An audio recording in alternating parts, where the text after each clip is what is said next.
Thanks for listening and subscribing to episode number 243 of the Clive Barker podcast, Screamin Hellraiser with Jeff Brower. In this episode, Ryan and Jose, that's me, take a break from our hiatus where we're finishing our interview book project to interview artist Jeff Brower, who sculpted a few Hellraiser models for Screamin products in Albany, New York. He worked on at least a couple of Pinhead vinyl kits, the female Cenobite kit, the Butterball figurine, and the amazing Chenard Cenobite from the late 80s to the mid-90s. He did a lot of interesting work throughout his career, from sculpting to designing to writing a script and working on an upcoming novel, and we cover it quite a bit and just have a great time on a Saturday morning over Skype. Ed Martinez and NinaArlene from Cenobium suggested this episode for a Halloween special and got us in touch with Jeff, and as you'll see, we had a great time chatting. But first, we go through some recent news about the Books of Blood and share our thoughts. The interview starts a little over the 30-minute mark. Hey, so this is the Clive Barker podcast, episode 243, and this is an interview episode with Jeff Brower of Screamin Models. But before we get to that, we do have some Clive Barker news that we want to get to. And I know it's been a long time, right? We've been on hiatus for quite a while. I think. Yeah, it's been like a few weeks of hiatus. And we've actually been getting messages from some people. Colby Quarter sent us an email yesterday saying, "Can't wait for the hiatus to be over. Really missing my weekly dose of the podcast, but also looking forward to the book." So thank you very much for your email, Colby. We'll definitely try to finish the book as quickly as possible and get back to our scheduled programming. We have already some plans for the next season, but we'll get to that later. Yeah. So I guess in the news, first of all, and we're not getting to every little bit of news because we've been on hiatus and our focus has been elsewhere. But the bigger ones, first of all, this news has sort of shifted, right? The Books of Blood was originally going to be a TV series, and now everyone's reporting it that they've started shooting, but they're calling it a movie. And from what I've seen, none of the blog posts are saying, "Oh, hey, we thought this was a TV series, but now it's a movie." But that's what's happening. So, there's a Books of Blood. They're not calling it Book of Blood. They're calling it Books of Blood. And they're calling it a movie, and they're shooting already. So Variety put this up on October 31st, like on Halloween. It said something like, "Brandon Braga to make feature directorial debut with Books of Blood for Hulu." And we were like, well, there's already a Books of Blood, right? The Book of Blood movie that came out, maybe in 2011 or something. But it says here that Brandon Braga has set up a film adaptation of Clive Barker's horror anthology, Books of Blood, at Hulu. So far, it seems like it's a TV show. Yeah. But then it says Braga will co-write, executive produce, and direct in his featured directorial debut. The film is described as a journey through three uncanny tales tangled in space and time. And they will have the cast members Anna Friel, Britt Robertson, Rafi Gavron, and Yul Vasquez. So they said it's expected to open in fall of 2020. So there's 1 year to go. Mm-hmm. Yeah. So, I think this being a film, I think they can go two ways. And you and I kind of talked a little bit about this off air, but, one way would be Book of Blood, right? Right. Because so the bookend stories. Because they're calling it the Books of Blood movie. They're not calling it like, Pig's Blood Blues or something like that, right? They're calling this the Books of Blood movie. And then the other thing you had mentioned is, what if it's an anthology movie? Yeah, that's what it seems like it's going to be. And I'm sure that they will bring back the bookend stories of the Books of Blood, because it says here that Anna Friel is going to play Mary, a brilliant psychologist who has gained fame as a skeptic debunking theories and beliefs not based in science, who is struggling with the loss of her 7-year-old son to leukemia and has a change of heart when her new lover Simon convinces her he can speak to her dead son. Well, there we go. Yeah. So off the bat, I'm a little anxious about this that I just read, but it seems like there's some changes going to be done. And, Yeah. you know, I can't say it's going to be a bad thing or a good thing, but, we know what the story is like. And there was already a movie done with the Book of Blood. And now they're bringing that story back into this anthology film, and they're already changing it. If it's even an anthology film, I mean, how do you even fit other stories in when you've already got the Book of Blood, which is 2 stories?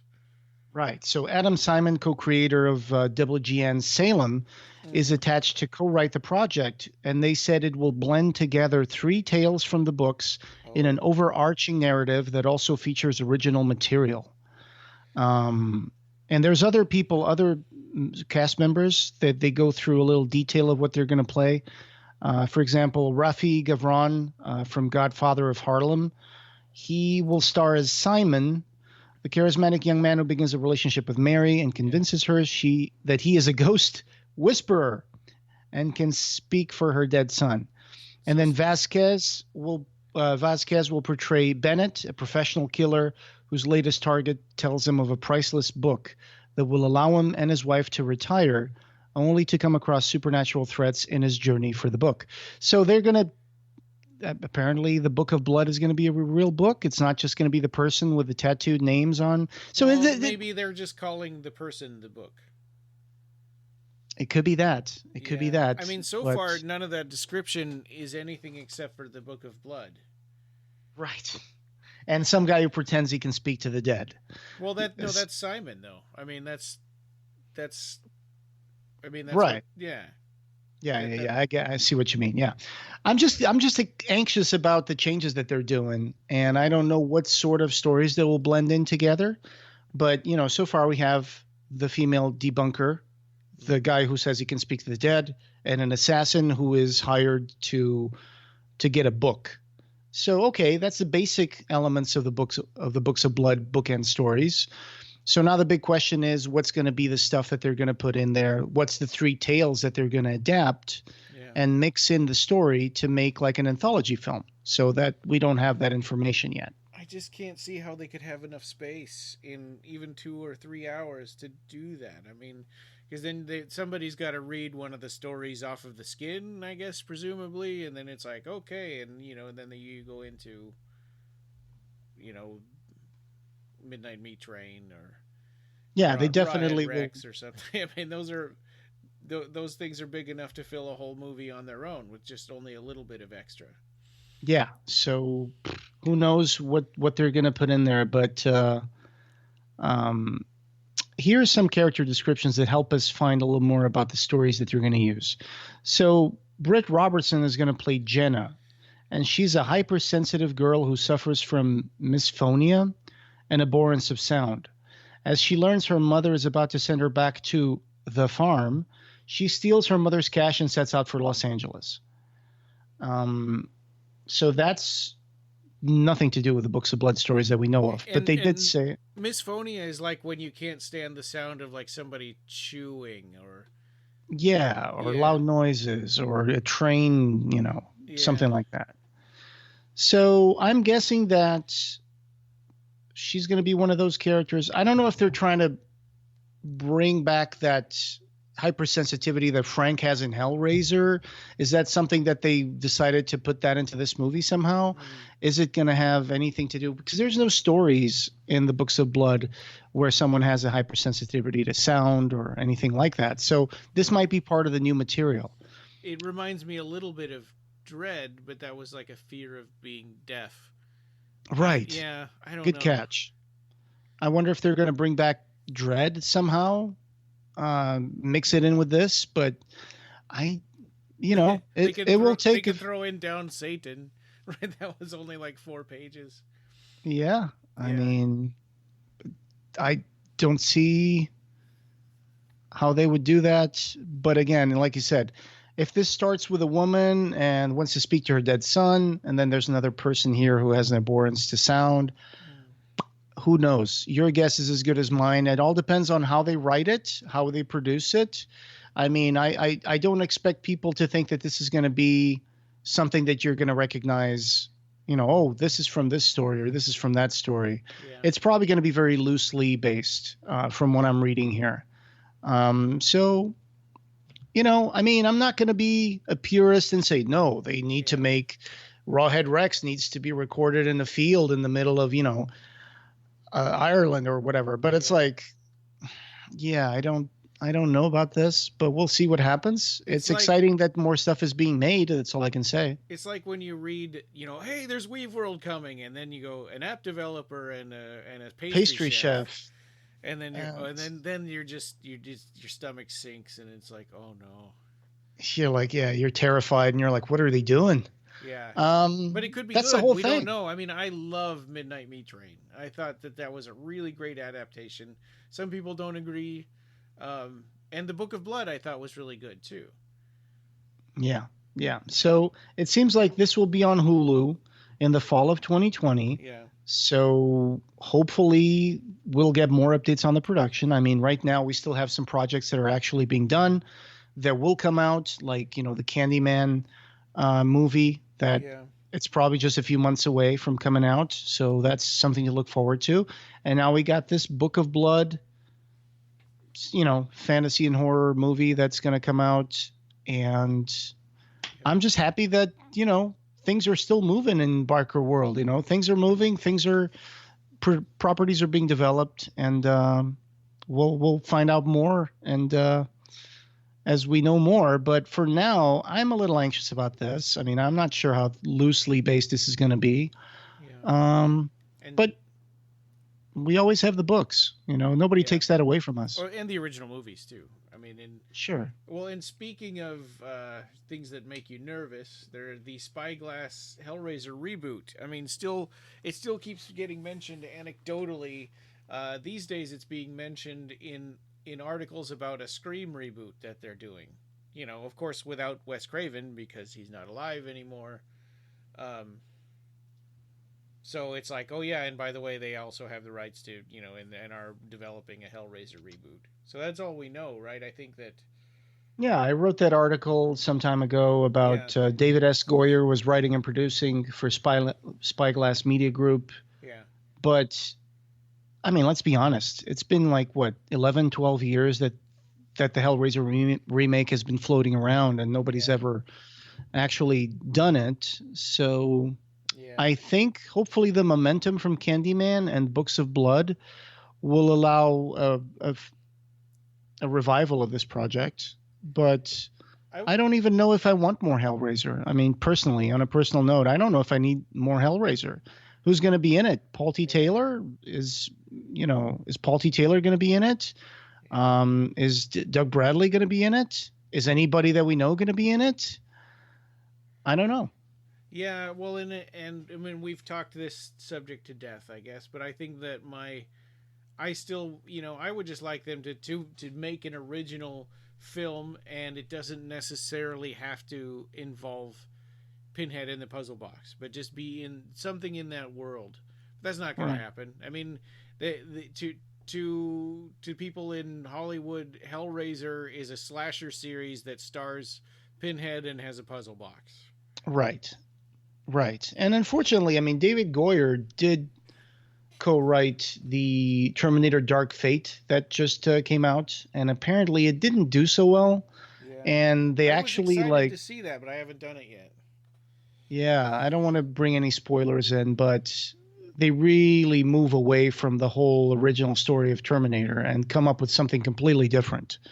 So, yeah, I mean, that doesn't bode well for David S. Goyer co-writing a former franchise movie, and then what they do is they completely throw away everything that was in the first and second, Terminator. Oh, yeah, I see what you mean. But yeah, and James Cameron was like, oh, this is it. But, this is the real Terminator sequel, and all the other ones aren't canon. But he's been saying that good stuff about every Terminator sequel. It's like they pay him to do that. I wouldn't be surprised if they do, yeah. Terminator Genesis was terrible. I mean, I hated that movie. And he said it was great. Yeah.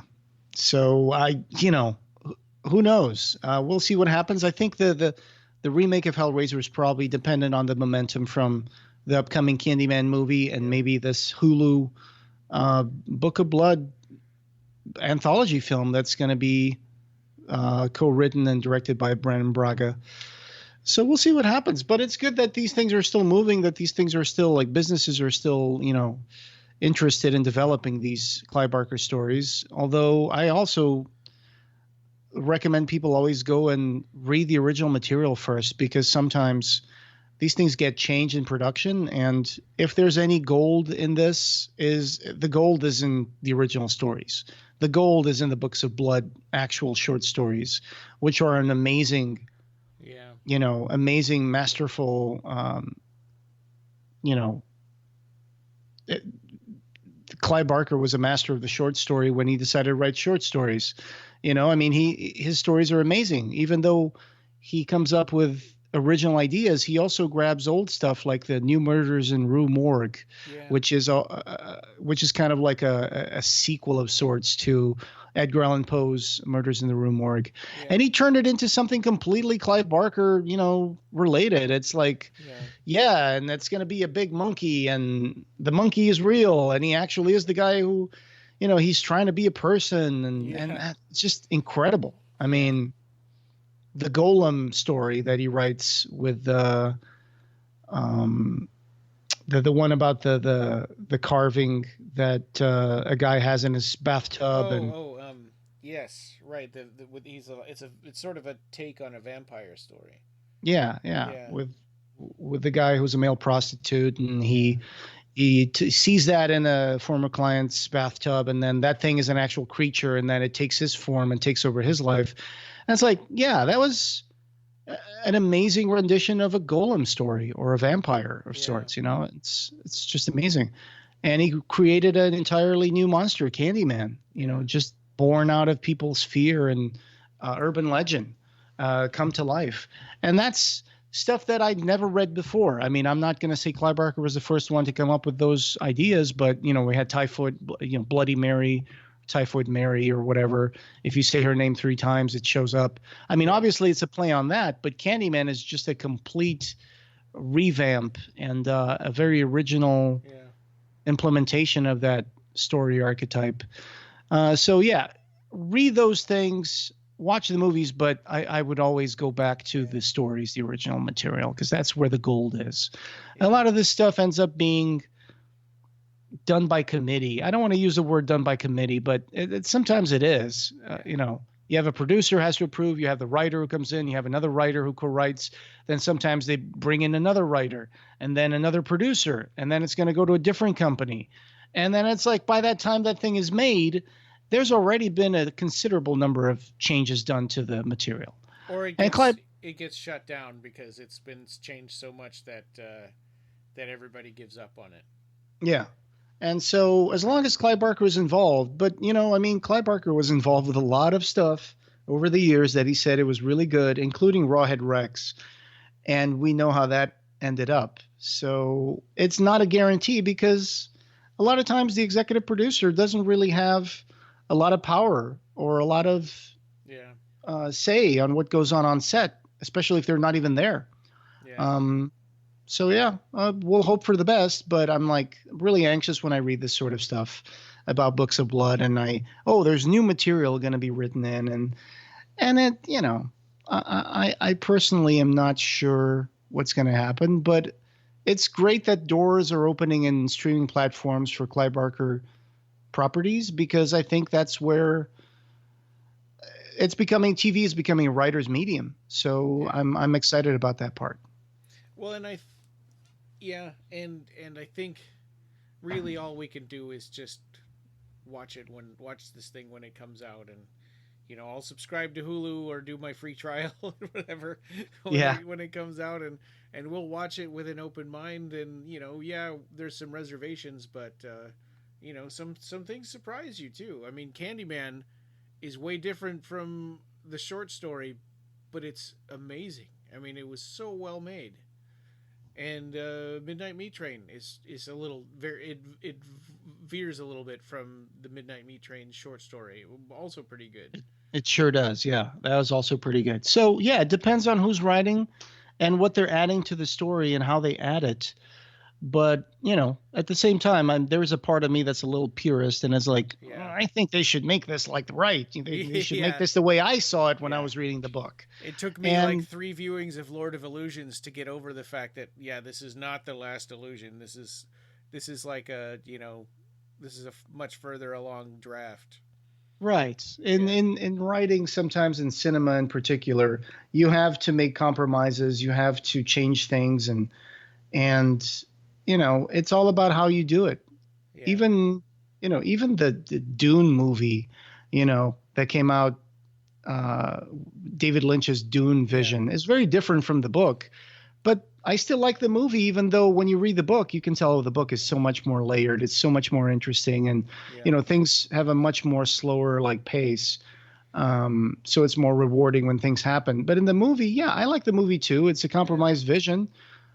Just like I like Hellraiser Bloodline, which, Jesus Christ, some people just call it Pinhead in space and write it off completely. Yeah. I am still fascinated by that movie. It all depends on, what's your mindset when you're watching something. If you're going to be combative about new ideas, of course you're going to hate it. But sometimes you fall in love with a story and it really becomes meaningful to you in a personal way, and you don't like it when they change it. What's the last Books of Blood story? It's Book of Blood, right? That's the last one that was made? Yeah, the postscript on Jerusalem Street. Yeah. Oh, wait. No, you mean as a movie? As a movie, yeah. The last movie that was made, I think, was Book of Blood. So if they do this again, they're taking the most recent Clive Barker movie and remaking it. Yeah. Yeah, that's true. Mm-hmm. Yep. They made that one shortly around the same time they made the Midnight Meat Train. And Dread. Those all came within a year of each other. And Book of Blood had some differences from the story, but I liked it. And then you have Dread, where they changed the story as well, and I hate Dread. I don't like Dread at all. Same. I think it's terrible. So it all depends on how they make it happen, but well, and geez, Candyman, the Philip Glass score adds so much to it. Absolutely. But there's Clive Barker stories that I don't think would be well as movies either, like Down Satan. It's such a metaphysical story that I don't think it would work well, being expanded into a script form and someone trying to make a movie about a guy who builds a giant pyramid in the middle of nowhere trying to trap the devil inside it. Well, the last script they made for that was animated. Oh, okay. But that might work a little better, I guess. Yeah, and if you don't have to try to pad it out for an hour and a half. Or the one where these old people inside this very secluded mental institution are the ones who run the world and help presidents make decisions. Racing frogs. Racing frogs. Twilight at the Tower. No, that's a werewolf spy movie. That would be a great movie. Yeah, that would be a great movie. But it's I forgot the title of that one. I did too. It's because the Books of Blood in a long time. We have not. That's one of the first few episodes that we did, was going through the Books of Blood, and I guess I would love to revisit that and read them again at some point. There's some stories that I kind of forgot. Maybe we'll get through that next year if we want to do a more in-depth topic about a single story and stuff. Yeah, and then up next, I think you just got a notification about this, right? Yeah, Denise Kaminsky on Facebook sent me a message. Nothing on it, just a link, and I opened it up, and it says, Shockfest Film Festival presents The World of Clive Barker. So this is going... And that's in Las Vegas, right, for people that are interested? I think so. This is the Shockfest Film Festival. It's going to celebrate its 11th year. And it's apparently the premier event for horror, travel, and the paranormal. And it's going to be at a Vegas hotel, at the Hotel Paranormal on Sahara Avenue in Las Vegas. It says here, stay the night at the Hotel Paranormal. 3 days and 2 nights at this interactive event. It's a haunted hotel. It's got your own haunted hotel room with clues, drink tickets for the Terror Tales Tavern, and Death Defier's dinner buffet. So it's Vegas. What can you say, right? Yeah. It says there will be an November 22nd through the 24th of this year. It's going to be there's going to be a horror auction with legendary filmmaker Clive Barker, honored guest appearance by John Zaffis, live conversation with George Noory from Coast to Coast Radio Show, and you'll be able to join paranormal investigators from all over the U.S. Well, so that's interesting, and that's actually coming up really soon.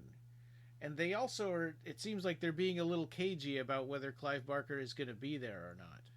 Yeah, all I can see is horror auction with legendary filmmaker Clive Barker. And then they announce on their website, there's a big splash thing that just says, The World of Clive Barker, presented by Shockfilm Film Festival. And they have a picture of Clive and then his movies like, Hellraiser, Candyman, Lord of Illusions, Nightbreed, Book of Blood, and the Meat Train. They might be screening these, but then when I open it up for the tickets, it says that there will be some screening events, and it will be Perry Tio's The Ascent on Friday, November 22nd, and the closing night film will be the Soska Sisters' Rabbit. So that's the Cronenberg remake, I think. Yeah. On November 23rd, on Saturday. I'm guessing there will be more films being screened at the event, although I don't have it here, so I can't confirm that. Yeah. Well, that would be cool. I mean, I think it would be almost every film festival screens Hellraiser. Yeah. So you would think that one would be in there, and Candyman would be a good one to do, given the remake coming up. Sure. So, yeah, November 22nd through the 24th at Hotel Paranormal in Las Vegas. They will be doing 24 hours of film screening. There will be a legendary, an auction with legendary director Clive Barker. So that will be a good chance for you to go to Vegas, spend some cash, spend a lot of cash, and maybe get to meet Clive Barker and watch some movies. Isn't the 20th, that's like Thanksgiving weekend. I think so, yeah. When is Thanksgiving this year? Wednesday, the last Thursday? Yeah, the 27th is Wednesday. It's the day before. So the 28th is Thanksgiving. Mm-hmm. Yeah, and third Thursday. Yeah. I'll be flying down to Washington for that whole week. Oh, okay. So you're not going to go to Vegas, I guess. No. And that Monday, I'm going to see King Diamond in Seattle. Oh, that's cool. Yeah. So he's back, huh? On tour? Yeah. Yeah. I mean, he's been touring most of the time.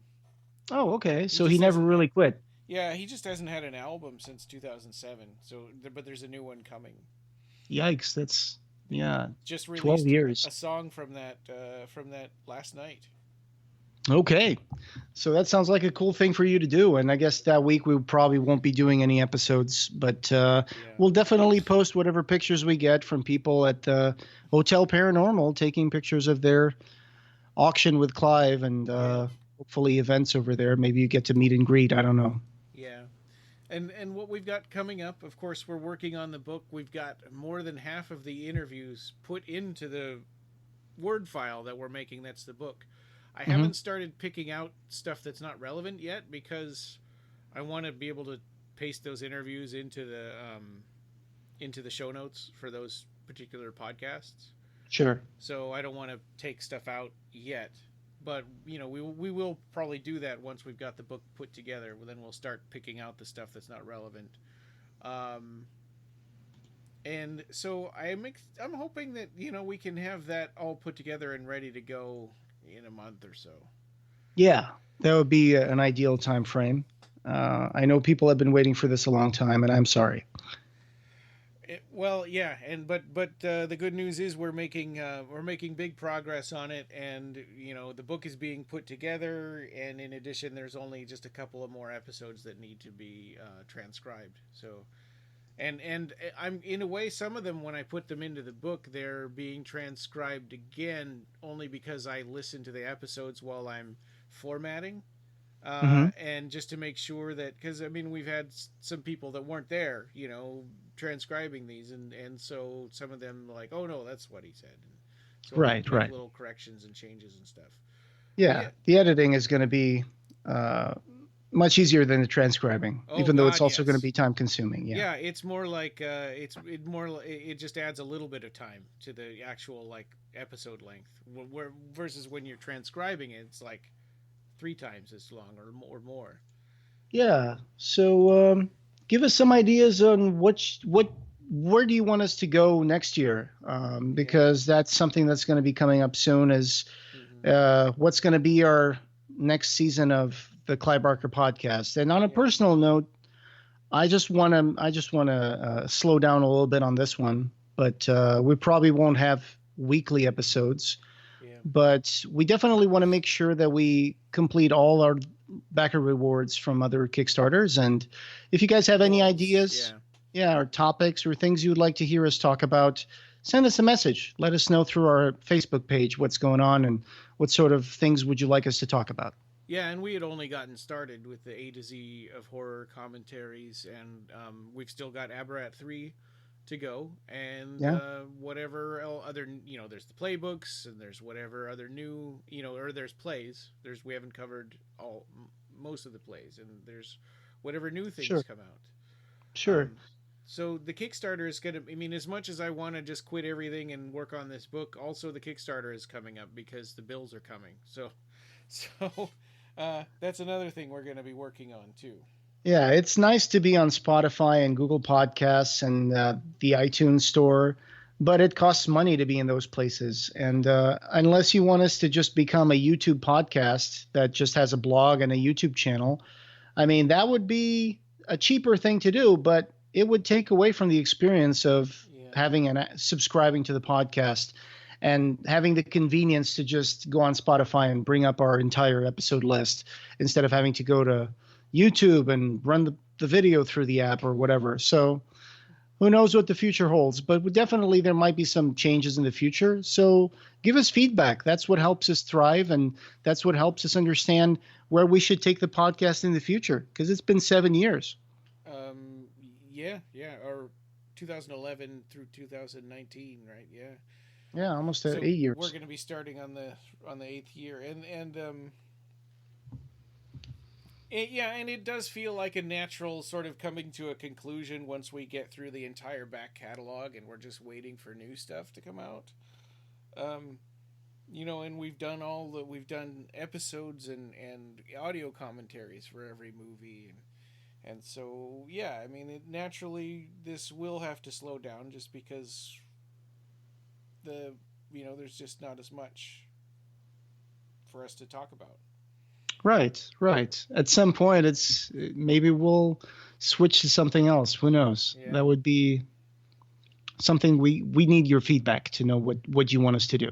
Yeah. And if you're interested in helping us out too, because obviously, for the most part, it's really just the two of us. We have some friends that help out here and there, but it's just Jose and I keeping this up, and we can't do the book and this podcast at the same time. So if anybody else has any ideas or ways that they could help, if you have some sort of audio thing that you want to run by us and see if that could be an episode to put up, let us know. Yeah. That would be tremendous if we could get some more help, or, people with new visions and new things to talk about. I feel like I'm getting all talked out of Clive Barker stuff, especially because there's so much repetition, right? Over the years, and, being a 25-year-old,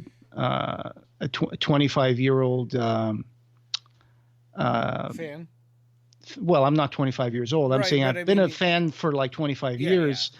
Mm-hmm. And it's like there's so much stuff that, I've read books twice, 3 times. I've heard about projects that keep trying to come out, but they never do. And you can only expect something so much until you finally give up on it. And there's stuff I'm already all talked out, like Hellraiser. What can I talk about a Hellraiser that I haven't talked about yet? As a matter of fact, some stuff mostly around Hellraiser, like merchandising and backstories of things. Like we're going to do one of those things in this episode because we got Jeff Brower, who used to do sculpts and molding at Screamin products. So that's one of the things that we got some help from Ed Martinez. He got us in touch with Jeff Brower. And so we actually will put an interview in this episode after the news. But so I'm just going to shut up and say, yeah, so there's still stuff we can talk about, especially people I would like to interview, like editors and actors. There's people I would still like to talk to. So maybe we can do that this last year and see if that makes it a conclusion, or if someone new comes along and just wants to push things in a new direction, or that would be good too. Yeah. So give us feedback. That's what we need. Yeah, we're definitely looking forward to that. And so I guess with that being said, let's go on to our interview with Jeff Brower, and which also had returning guests Ed Martinez and NinaArlene. Hi, and welcome to episode 243 of the BarkerCast, the Clive Barker podcast. As usual, I'm Joe, and we're here with Ryan. Hello. And we also got today a few guests. This episode is breaking our hiatus, and we're joined today with Ed Martinez from Cenobium, who was with us on episodes 191 and 201, as well as Nina. Hey, Hello. Ed. Yeah. Hello. Hi, Nina. And we got Jeff Brower, the artist who worked at Screamin Products in Albany, New York. You guys might remember those Hellraiser vinyl kits. I'm sure Ed has a complete set of those on his shelf. Yes, doubles. Hello. Oh, wow. Hi, Jeff. So you've also done commissions for museums, nightclubs, kit maker companies, and festivals like the Festival of the Dead in Albany, right? You were involved in that for a while. Yes. Yeah, and you also write fantasy, and you're just an all-around cool guy. So we'll be talking a little bit about your career, Hellraiser, and what makes you tick. So thank you, and welcome to the show. My pleasure. So Ed and Jeff, how was your Halloween this year? Kind of boring. We didn't even get any kids at the door, not a single one. Oh, wow. Yeah, they all went one town over. They had a big trunk or treat at a plaza, shopping plaza. So that's where all the kids went. Oh, that's awesome. Yeah.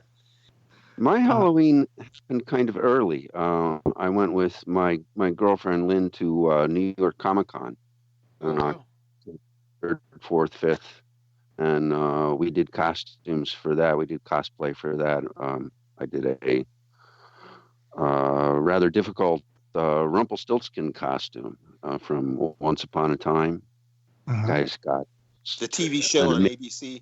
great costumes. So I did that up. But for actual Halloween, didn't do too much. Yeah. How about you, Kind of. Ryan? I mainly just helped Joel with his costume. He wanted to be an Inkling from Splatoon.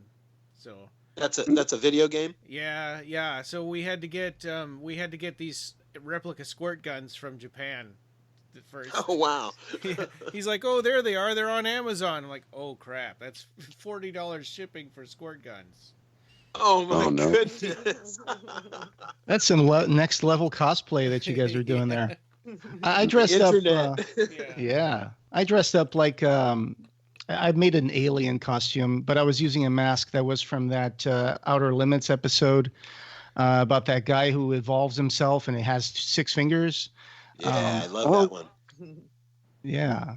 So I dressed up like that guy, but the mask was painted blue. So it just looked like a random alien. And Sarah, she went out with me. She dressed up as Joel Hodgson from MST3K. She had a red jumper, and she put the Gizmonic Institute emblem on her pocket. And she had a little Tom Servo and Crow T Robot little figurines. So she went out like that. So we had a fun time. She had little miniature ones. Yeah. It's just astounding what has happened with cosplay over the last couple of years. The amount of effort that people put into their costumes now. Yeah. Oh, it's It's amazing. It's amazing. Amazing. Yeah, It's how come people don't have those like garbage bag material ones with a picture of the guy that you're supposed to be on the front? Yeah. And those plastic. Oh, you masks mean with the rubber like bands? the Ben Cooper masks? yeah. And the, Love yeah. those. Yeah. You couldn't see with those and you couldn't breathe with those, but you had fun. And the rubber band would bite into your head and your hair. Yeah. And nowadays you get these cosplay costumes that are 3D printed and they're computerized and have LEDs and little circuit boards that control all the lights and all that stuff. Yeah. It's crazy. Yep. We had elastic bands and staples. We liked it. And you went to the... Jeff is quite a constructioner. He makes all kinds of stuff for cosplay. So Jeff, give us a little background on how you started working on this sort of industry. Where you started out doing puppets, models, and sculpts. What was your formal training? My formal training was not much. I took theater classes in college, so I had some formal training in set design and acting and directing. Mm-hmm. But most of my actual, my sculpture skills and illustration skills are self-taught. It was a very, very different world then. When I graduated in 1977 from college, after a summer working on a golf course, I was hired for a federally funded theater company in a little town like Albany. And after that, bigger state-funded theater company. And I'm sure it's hard for people today, younger people, to even imagine that level of government support for the arts. But that's how it was then. And that led me to 10 years of theater work. Mm-hmm. And over the course of those 10 years, my sculpture skills improved. And eventually I became disillusioned with the theater and decided to focus on sculpture instead. Right. One of the things I did, we're now talking like late 80s, is I tried doing craft fairs. And I never made much money from it, but I had a fairly decent line. And one of the things I was making was elaborate candles. And as a result of doing that, I learned how to cast wax. With like little sculpted faces and things, or? Yes, actually whole figurines, wizards and sorceresses and cool. and elves and trees and stuff like that. And Ryan's a big D&D guy. Yeah. Would have loved them. They broke in transit and they melted and they were not very terrible. They were not a very practical product, but they are what led me to working for Screamin. Right. Because I had taught myself how to do waxwork. Right. And tell us why waxwork is important. Well, the vinyl process that Screamin made most of their models from involves taking the original prototype sculpture and molding it, making a wax. That's usually made out of Sculpey or some other. Yes, although there are exceptions. Tom Kuntz made the first pinhead out of epoxy putty. Right. Mm-hmm. The one where he's holding the box, I think. Yeah. Mm-hmm. Yes, that was made out of epoxy putty. But yeah, normally it was Sculpey or Super Sculpey. I used to use a mixture of the two. But at any rate, once you have this prototype sculpture, a silicone mold would be made of it. Then a wax copy would be cast. Then that wax copy went to the manufacturer down in New York, a place called Pulse Plastics. And they would put it in a tank and electroplate it. And so with then metal, what you have...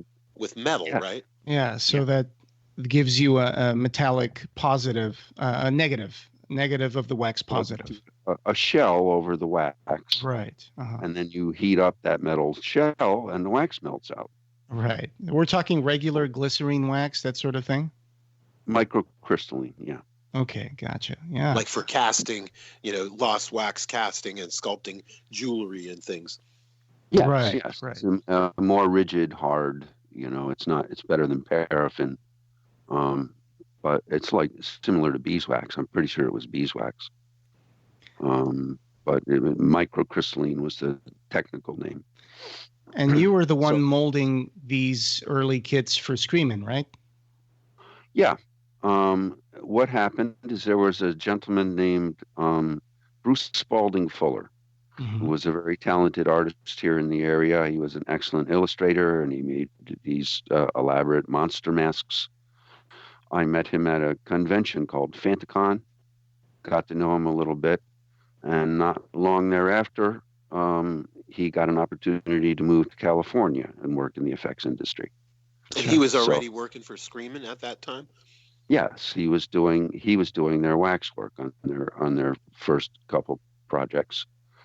And he also had this bizarre project going with Daniel that I don't think anything ever came of it, but they had this novelty product that was like a bulldog that was fighting the bumper of a car. It was supposed to look like a dog had chased your car and actually caught it. Yeah. And was flying So off it would the be back a of the rubber bumper. bulldog? The final product Yeah. would be a rubber bulldog? Yeah.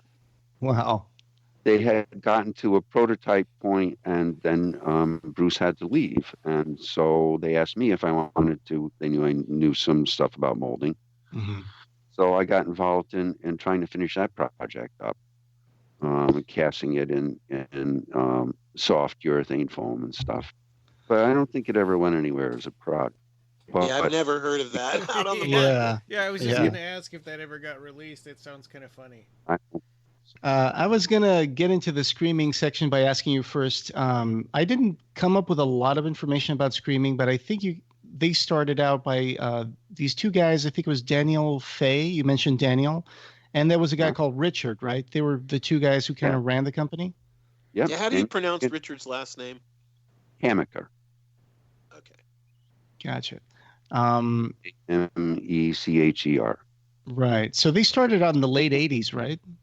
I was just actually today I was reading through some interviews, one in a book called Revenge of the Garage Kid That Ate My Wallet. Uh-huh. Oh, I've got that. And an Terry interview Webb. with an amazing figure modeler that was done shortly before Screamin' closed with Richard. So I got updated on some stuff I had forgotten. Apparently they knew each other for quite a long time before Screamin'. Okay. Richard ran a t-shirt company, and Daniel was a graphic artist and collector, and they decided to start this company. And their first kit was this was like, I guess, 87 that they rated.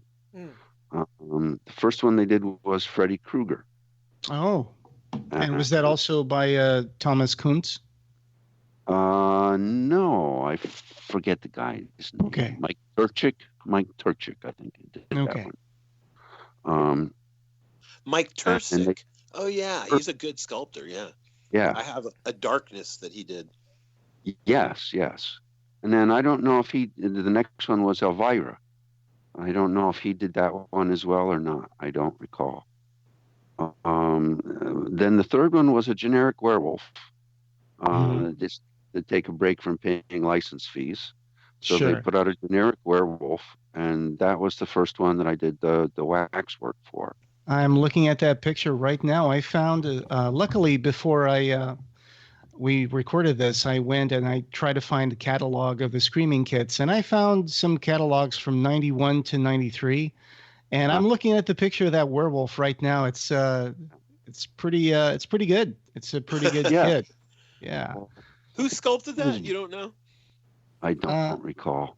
Yeah, it doesn't say here, but it says 1988, and I it was not a big fan of that one. I always thought the fur looked like somebody sculpted it with a fork.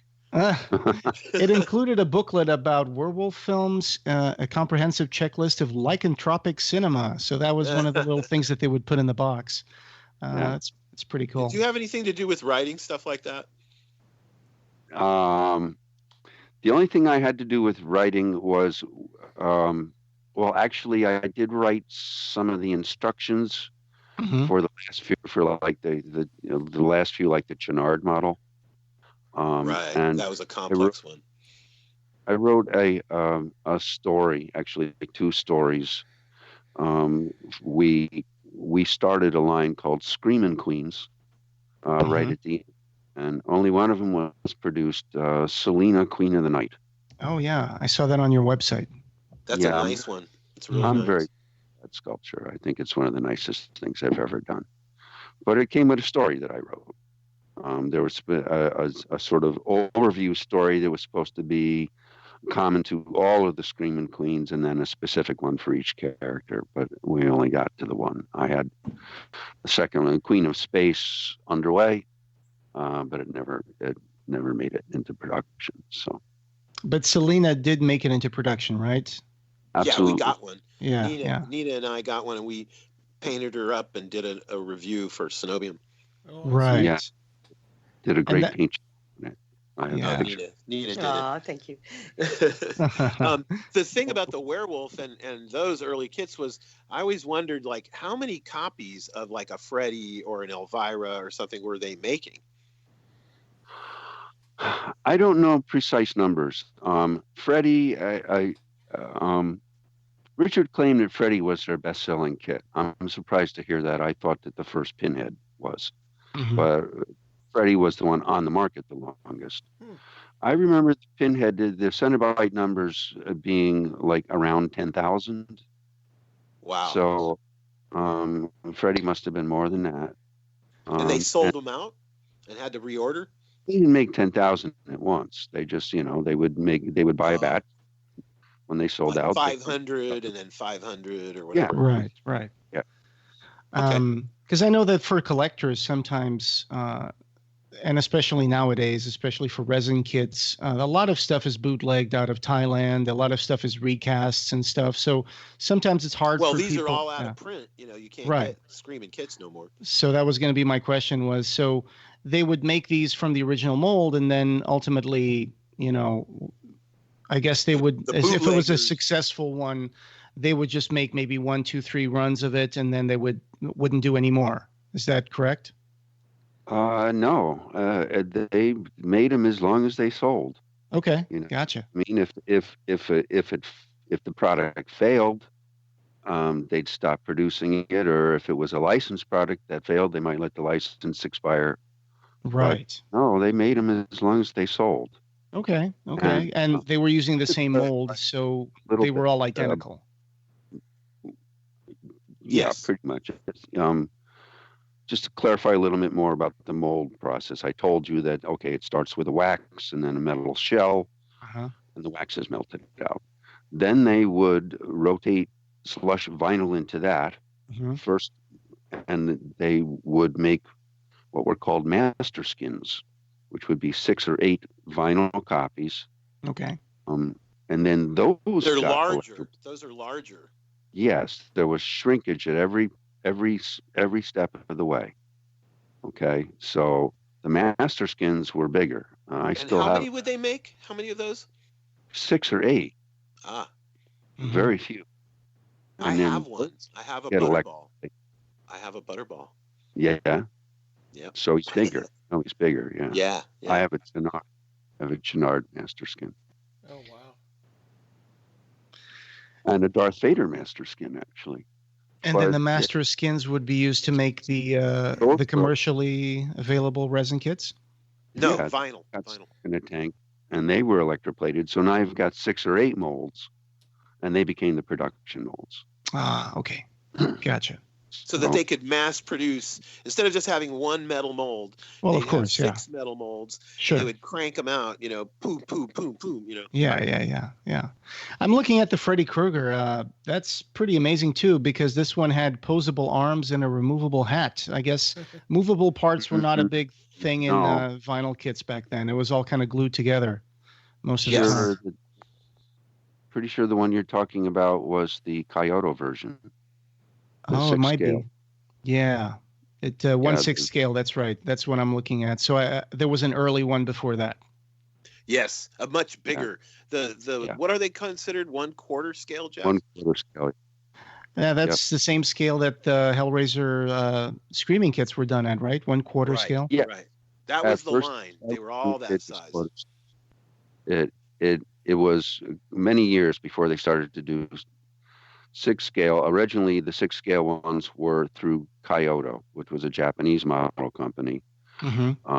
Freddy and they did a whole Star Wars line in 1/6 scale.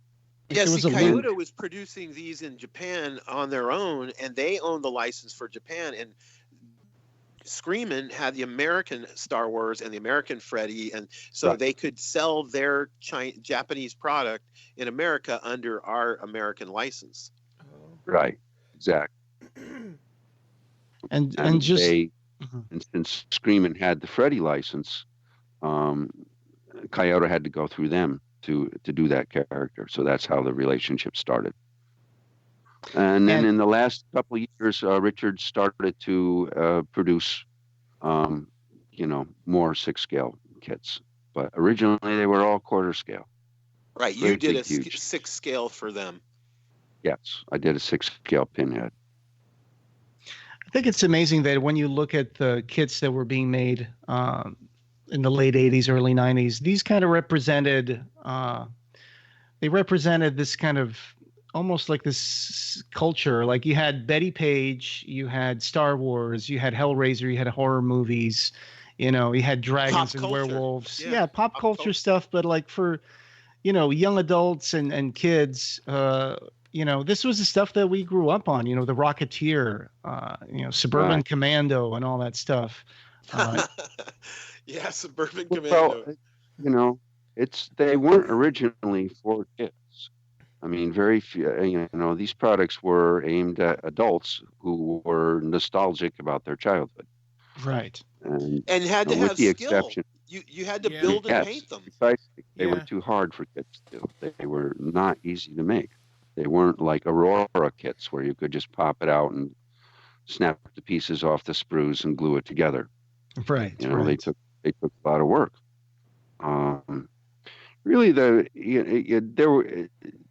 way this whole garage kit thing started, the Japanese were ahead of us. There were companies like Billiken that were producing very professional kits, but basically what happened, it was advances in chemistry. These 2-part urethane resins became available, and silicone molding compounds became available, and it became possible for somebody to produce something in their garage. That's why they were, or their attic, or their basement, which was why they were called garage kits. Exactly. And I went to Japan in 1985, and I became a representative for Kyoto. And so I spent, weeks at their factory in Osaka and got taught by them, by their own employees, by the father who owned the company and the son, young adult son, like 20-year-old. And he, had me sleeping there and staying there. And, we learned all about silicone molding and resin casting and grinding and sanding and puttying and gluing and super gluing. And it was a whole new thing in the early 80s that American garage kits came over basically because of the Japanese. But one symptom of the smallness of these things is that the vast majority of the people making these things did not get licenses. Okay, there were a few bigger exceptions, like Geometric and Screamin and Horizon and Halcyon. Right. And who dealt with the licensing process at Screamin? Was it? Were you involved with the licensing project? Peripherally towards the end. I mean, I learned how it worked, because my sculptures had to go through licensor approval and stuff. There were a few after Dan Fay had left the company. There were a few licenses that I helped to pursue. Right. But it was Daniel and Richard. So the Hellraiser, you didn't work on that licensing process for Hellraiser, the characters? I did not. Okay. And but what Xena, sort of right? You went after Xena. I thought I went after Xena, but in reading Richard's interview of an amazing figure model, he claims that Universal actually approached him. Oh, there you go. So I think probably he said, "Do you think this is a good idea?" And I said, "Yeah, absolutely." The one I did really press for was, for him to get a license to White Wolf, the gaming company. The D&D stuff, yeah. Ooh, yeah, well, they'd be pissed if you called it D&D, but yeah, role playing. Okay, yeah. Ryan, you know about them though, right? Oh yeah. Yep. So, I wanted him to get, I encouraged him to get licenses to Vampire the Masquerade and Werewolf the Apocalypse and all these kinds of things. And we pursued it for a while, and Richard eventually decided that he was like, well, why do I have to pay a license for a vampire? Right. I can just make up. Or a werewolf. Yeah. Right. And I was like, he just didn't get it. See, Richard was not a big fan of the genre, Right. I can't imagine that the Star Wars must have been an expensive license for Screamin. I know they did a Han Solo, like you said, they did a Luke. They did Yoda. They did a bunch. Yoda. A C-3PO, a Stormtrooper, a Boba Fett. I mean. Oh, really? All those? Yeah, wow. Yeah. There was a really good show. I don't know if you Vader, guys have seen this. Jeff reworked Vader a big time for them. Oh, he did? Yep. That was one of my earliest projects. They had a guy sculpt their Darth Vader, and he was inexperienced. And the biggest problem was that he tried to sculpt it in pieces instead of sculpting it as one piece and cutting it up. And it turned out proportionally all wrong. The torso was way too big for the legs. And it had a kind of clunky pose and a clunky cape, and there were lots of detail problems in the face. Yeah, even the final vinyl kit was really a bear to build, and that cape was a mess, Yeah, I did that cape from scratch, and did my best to fix the proportional problems, and I changed the pose. Daniel had told me he was going to let me sculpt Luke at some point. So I reposed Darth with Luke in mind. So that you could make the two of them fighting each other. Yeah, precisely. Oh, I see. Yeah. I see that there were a couple of Star Wars Darth Vader. Maybe I'm looking at two pictures of the same one, but I could see how the torso makes a Darth Vader. They make a confusion is probably that all in 1/6 scale. Right, I'm looking at the quarter scale one that was 18 inches tall, and that looks pretty impressive. Yeah, Jeff still worked that one up. Yeah. There was a show on Netflix. I'm not sure if you guys are familiar with this one. It's called The Toys That Made Us. Oh, yeah, I'm very familiar. It's a really good show. I really recommend watching that because there's one episode where they would go over like the Star Wars toys, and there's another episode where they go over, the He-Man toys and how they got started. A really cool story behind the origin of Skeletor. And they talk a lot about the licensing process, especially for the Kenner toys and Star Wars, and how the business was done and what was the percentages and how that. And it's amazing how, business savvy they were already at that time, George Lucas and Lucasfilms, in terms of licensing all that product, because they could tell that this was going to become, a big collectible thing. They totally saw into that aspect of pop culture that would be merchandisable, so they hung on to those licenses pretty tooth and claw. Yeah, tooth and claw, so to say. So good callback. Ironically, Star Wars did not do that well for Screamin. Richard eventually let the license lapse. I think it was before its time. Like, in other words, a lot of these things were being done, with these vinyl kits, these giant scale vinyl kits that were difficult to build and paint. And, they were not too expensive, but they were a little pricey compared to like an action figure that's already finished and is posable and comes in a scale that, you can put in all the, like the Kenner action figure scales that you can put in the vehicles and everything. So, these were things that were like a statue that you put up on the shelf, when they're finished. Yeah. Well, and also Star Wars had the bigger figures too. Like I remember there was a Boba Fett. And I have 16-inch ones. Yeah, I have those. Yeah. I have a Vader. I have a Chewie. In that larger scale. Nina uses them in her little films. Largely. Say that again, Jeff. I said the Screamin versions seem to be largely forgotten. I almost never see pictures of them in Star Wars merchandise reviews and stuff. Yeah. It's like they for They good came reason. and they went. In some ways, they just weren't that competitive. They, you discussed the bigger figures that were very professionally done, and then you had all small action figures, and you had all the spaceship toys and all that, and building a vinyl kit, and that you couldn't play with, and that you had to paint, and and put up on the shelf and never touch, because if one false move and it jumps off the shelf and smashes on the floor. I think the nature of the vinyl kit was that it would look very different in the finished product depending on the talent of the person who not just put it together but painted it. Absolutely. So in that regard, that's true of any. The Screamin models terrified me because of that. I was always afraid I would spend a lot of money on this thing and then I would really screw it up. Yeah. There became a whole cottage industry of builders, of people that would build and paint for you, Exactly. Yeah. Which is a good point for me, since we're talking about Screamin. I want to mention a fallen comrade. Sure. Chris Ryan. Mm-hmm. Chris Ryan was Richard Hamaker's nephew.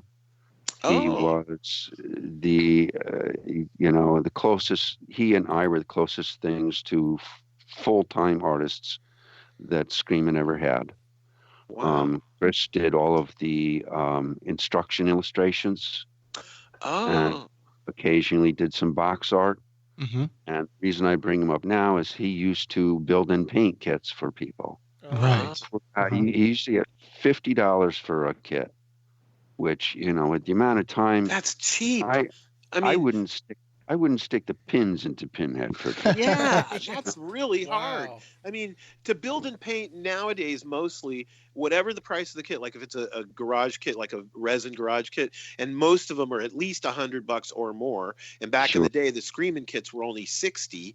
And so if you buy $100 or $150 or a $200 kit, unbuilt, unpainted, to build it and paint it, a pro will charge the exact, at least same amount that the kit cost.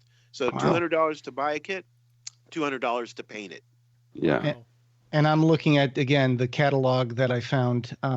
So probably Chris Ryan did some of the painting and assembling of the pictures that I'm seeing at. He might have also taken the pictures. I'm looking at no, he didn't take the pictures. A professional photographer named Bill DeMichael did all the box art. Oh, there we go. And I painted all of mine. Mm-hmm. So, the female Butterball, Dr. Char. Yeah, anything I sculpted, I painted the prototype for. Right. And that's what's on the box art. Including Luke and Vader and stuff? So, some of the ones that I didn't sculpt, Chris might have painted some of the box art. I'm not entirely sure.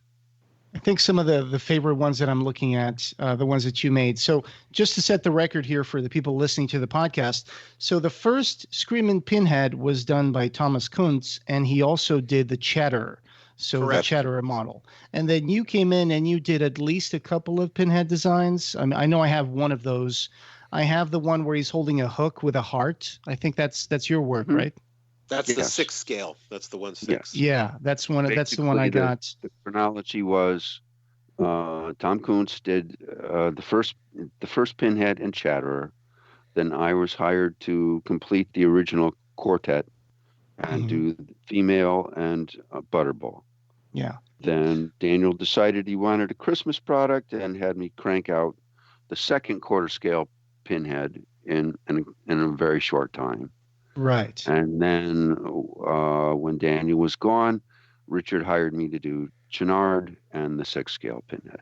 And that Chenard really shines through. I mean, that must have been a really hard sculpt to make because it's so complicated and it's got so much detail and wrinkles, and you have the little tentacle things that come out of the hands, and you have the giant, the base. The base. Yeah, the base and the tentacle that connects to, what Hellraiser fans, the dick. the penisaurus that actually connects to the top.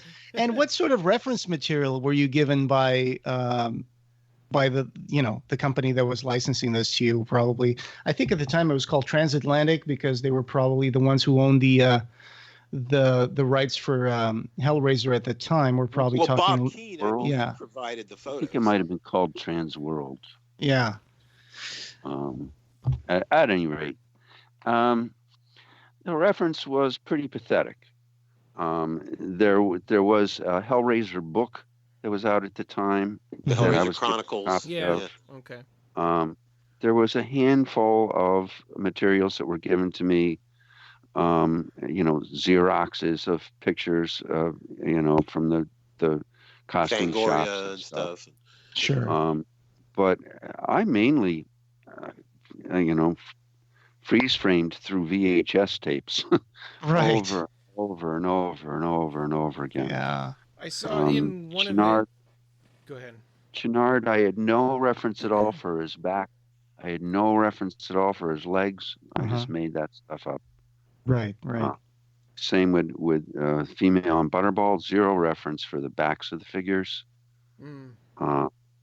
But there was a few things that I discussed with Ed, and I think you guys know about them. That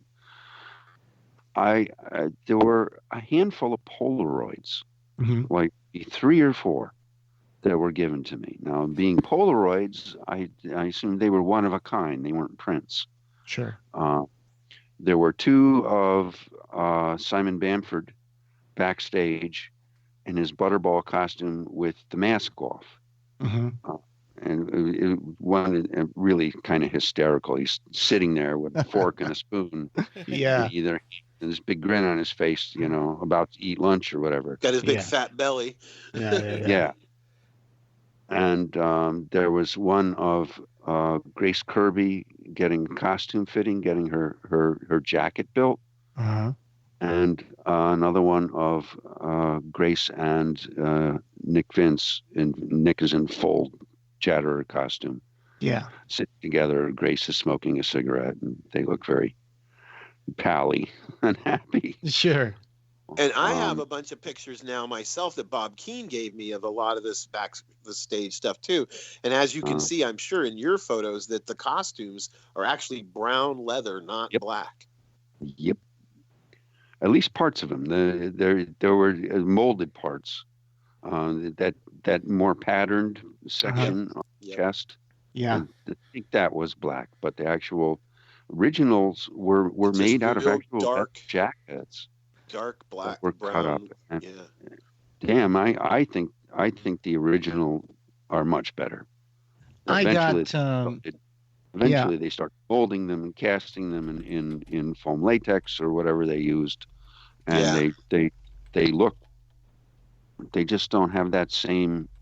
Well, they're not leather anymore. Yeah, they're not leather. That's the problem. I mean, the later sequels, they would just to cast the chest piece from the Pinhead outfit and just put that on every single Cenobite, which didn't really make a lot of sense. You could tell that was just matte black spray painted. It was budget. It was budget. I just found that picture you were talking about. I'm going to put that on the show notes with Grace Kirby having the suit actually in progress. It's funny because the original concepts of that, before they even started making them, the female Cenobite was supposed to have a little kind of a cage or basket of sorts in the back, and that would be a little desiccated fetus there. And that was part of the original designs, original drawings for the effects team. That's what they were going to do. And then I guess at some point they just threw that part away and it was like, no, let's just do something different. But that's one of those little things that was part of the original design, and they just never really made it. But yeah, you're right. I see the pieces of leather that they were making the costume out of, and then eventually they probably stained them black. And no, they didn't stain them black. No, it was just glycerin to make it shiny. They made it look black on film. Oh, okay. The lighting is what makes it look dark. Yeah. Okay. If you see them in white, bright light, they're just dark brown. Mm-hmm. Yeah. I remember them being sold off at an auction from Pinewood Studios several years ago. We're talking maybe 10 years ago. And I know the collector who bought them. He's actually on Facebook. And really? Yeah. I think his name is Eric Fisher. He's oh no. I know vaguely Eric familiar. Fisher. I could tell you a lot about the Eric Fisher collection and stuff. And yeah. he didn't buy the originals. He got directly from Gary Tunnicliffe the more recent films like Hellseeker and Inferno. And stuff well, like I saw the original eBay auction from Pinewood Studios, and they were like, "This is like it's going to be a warehouse auction," and I think it was in really bad condition, a butterball and a cheddar outfit. Okay. And they were still they had like the dried up gunk that was on them when they wrapped production. Probably Right. they I never heard got that clean. they were stored in an attic and got rotted and ruined. Yeah. So they looked in pretty One bad thing shape. I can tell you that I heard from Barbie Wilde is that Barbie wore Grace's costume. Oh, okay. She could fit into it. She joked that that's the reason they cast her, because she fit into the costume. Yeah. Another thing I can tell you about, you mentioned the notion of a dried up fetus. Uh-huh. When Daniel and I'm pretty sure I came up with the pose for the female myself. But Daniel and I had a back and forth over whether the female should look sexy. She looks a little pregnant in the first in real two life, films. yeah, in the film, yeah. No, she looks kind of pregnant, and I don't know if that was intentional. There was just a side effect of the prosthetic that was on her stomach. I think it is. I think it's just a kind of poochy belly look on her costume and stuff. It's not intentional. But could be. I wanted to make her sexier, and Daniel eventually agreed to that. So I just have to say the expression that you managed to put on her face, the whole head and neck part of the sculpt is just tremendous. I mean, she just looks so alive. I'm looking at the picture from the catalog, and it's probably the one that you painted. And it looks just amazing, so expressive. The eyes are so like glowing. You got the light bouncing off those painted eyes, and it's just so real. It's you did a heck of a job on this one. Yeah. Well, thank you. I was really, people ask whether it was supposed to be Grace or Barbie. That's what I was going to say. I was just thinking about that. It was kind of, no, it was hybrid. Jeff Brower's version, to tell you the truth. It's a hybrid. Yeah. Yeah, it's a hybrid. And I was very pleased with the expression on her face. Tell them about the costume change on the back and everything. Oh, I had no reference for the back of the costume. So that fetus idea made it into this. Yeah. So I decided to open up the back and have the lament configuration carved right into her body. Oh, okay. So there's a big triangular cutout in the leather revealing her flesh, Yeah. Oh, I see. I can't see the back on the catalog picture. All I see is the front. But it's kind of a surprise for the model builder. It's like you want a sculpture to look good from every angle, even if you're not going to ever see the back. Sure. It's up on the of shelf. course. Yeah. And plus, she has a knife hidden behind her back. Uh-huh. Right. Yeah. The point is that she's beckoning to you. Yeah. She's like waving. Like, come here, honey. Yeah. Cut your throat. Exactly.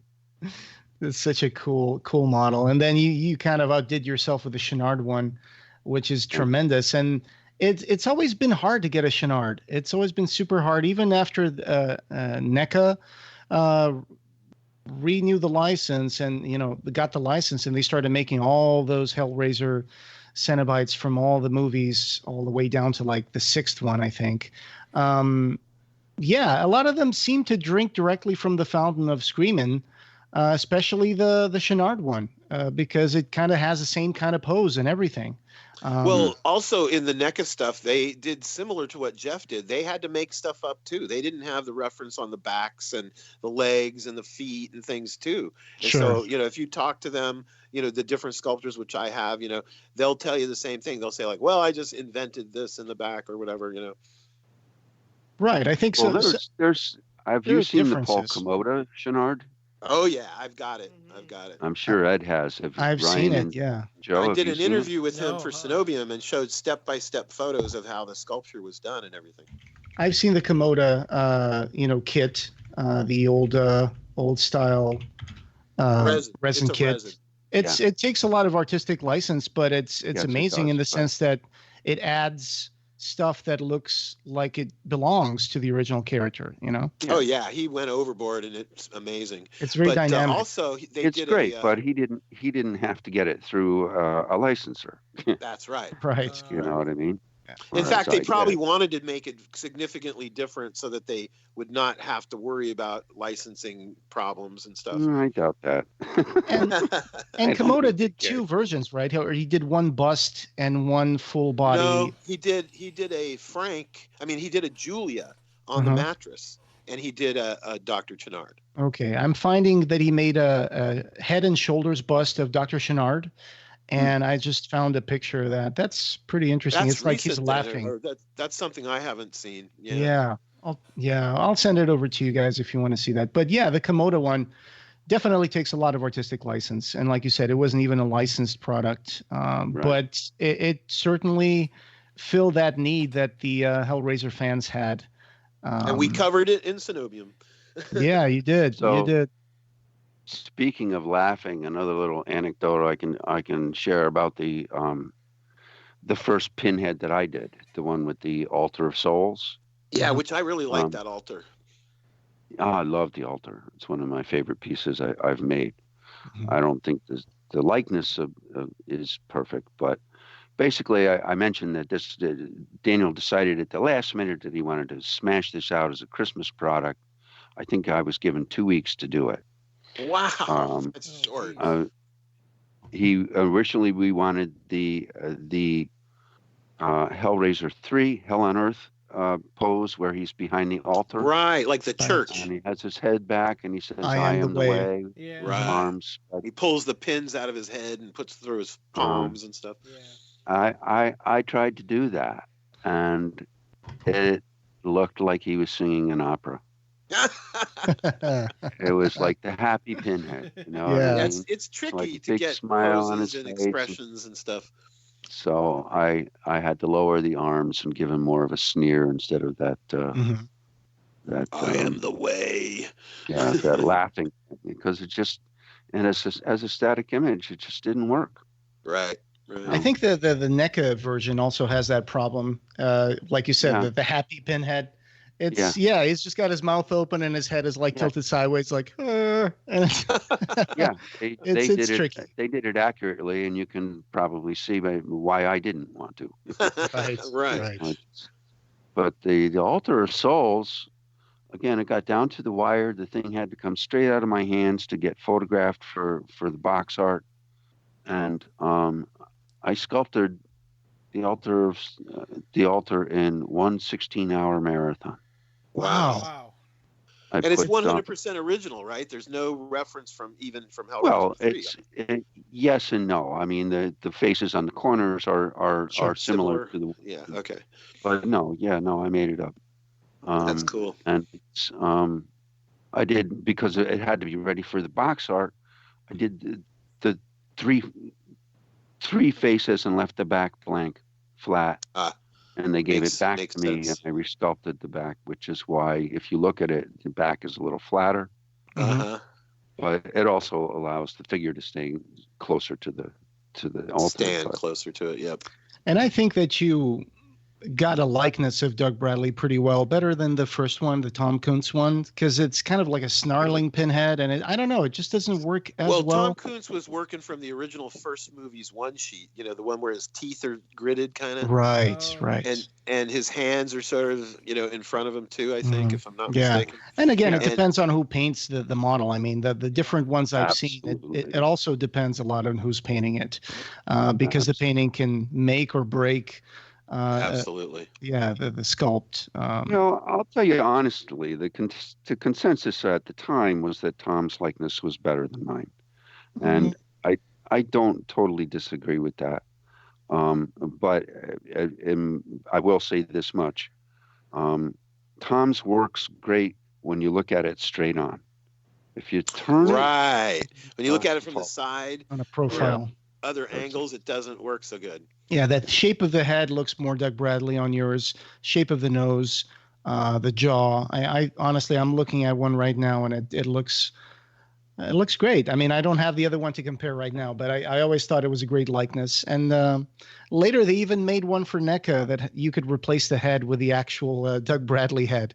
And that was okay. Yeah, it was a little diorama with like you know what's weird though about like the Thomas Kuntz one, like we interviewed him for Cenobium, you know, every Cenobite, you know, we covered, you know, we interviewed him about Chatterer too, you know, and he said, you know, that he had so little reference, again, like just the one sheet and the video.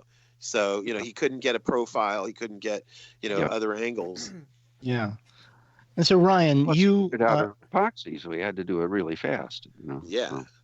Yeah, because epoxy dries really fast, so it's not like you can just go back to it and keep doing the Sculpey work. Right. Yeah, and I think I share the same thing with Ryan. I mean, I the ones I have from Screaming, I bought them already assembled and painted years after the fact, just because. Off eBay. Yeah, just because I never really thought I had enough skills to put them together and then paint them, because I've always felt like if I'm going to put this together, yeah, I could probably do that. But the thing is painting, and all these people who I knew that had their little airbrushes and all that stuff. And I was like, there's no way I can do that. So the ones I always got were through eBay, and you can still find a lot of them on eBay today. It's a testament to how collectible they still are. I'm looking at several right now. They're still being bootlegged out of Thailand. Right. They're still being produced. Yeah. Like, but they're smaller 5 and smaller. Years later.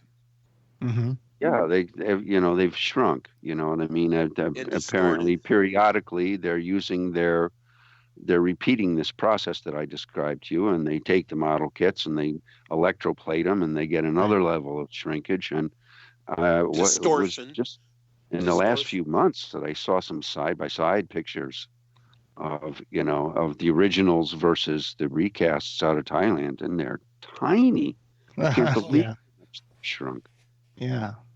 And can you imagine how big his Dr. Chenard master was? Because the original, Sculpey and wire armature and everything, that thing must be ginormous. Yeah. So what happened to that original sculpt? Who has it? Is it in your house? Who was it with the guys from Screaming? What happened to that? Well, I'm looking at the master skin right now, but the actual sculptures were all destroyed. Because they had to be sawn into bits to be able to. Actually, Richard might have some of the prototypes. I ran into him not too long ago, and he said something about wanting to hire me to patch up some of those prototypes. Right. That was going to be one of my questions. Was so these resins were these vinyl kits were made in different parts that you had to assemble. So I'm imagining that at some point, those sculptures had to be cut into bits or something, right? Yes, exactly. Well, Jeff did all that work, so he's the man. And then you would have to do a little bit of patching up. Cut them up for other people. Sometimes I did, sometimes I didn't. Some of the sculptors were clever enough to cut up their own sculptures, and some were not. But yeah, as I mentioned, this guy who tried to sculpt Darth Vader in pieces, and failed utterly. You had to sculpt the sculpture, and you had to design your armature in such a way that you could cut it. Mm-hmm. Or, I used to use brass square rods so that I could socket the armature together. Yeah, and one of the articles that we did with you said you used curtain rod that stuck instead of each other. That was a bad idea.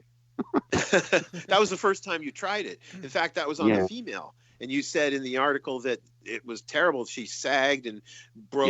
Yeah, you had a lot of problems with fixing that. Yeah.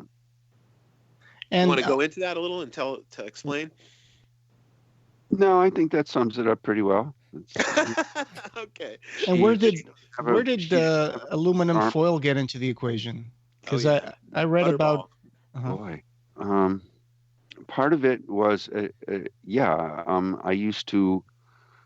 I used to flesh out the armatures with aluminum foil.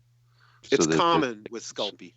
Yeah, it's number one, it saves you money. Mm-hmm. Secondly, it saves you cracking and shrinkage, because the thicker the Sculpey is, the more likely it is to crack when you bake it. Oh, I see. So I would flesh out a wire armature with aluminum foil. Mm-hmm. And that's kind of what got me started with sculpting with aluminum foil, and eventually it turned into a big thing where I now make things that are enormous. Yeah, like aluminum life-size foil. figures and like dragons and all kinds of like stuff. a Black Widow spider that was 12 foot by 18 foot out of aluminum foil. Wow. Yeah. Skeletons that are 24 feet long out of aluminum foil. Now, Jeff, I wanted to ask about that. Do you use different gauges aluminum foil? Because I know that they have like industrial thick aluminum foil and very super thin aluminum foil. I have tried the industrial stuff or the thicker stuff. I never used a specifically thinner one. I don't like it as much. It's harder to work with. Just standard aluminum foil from the supermarket. Well, no, it's not standard from the supermarket.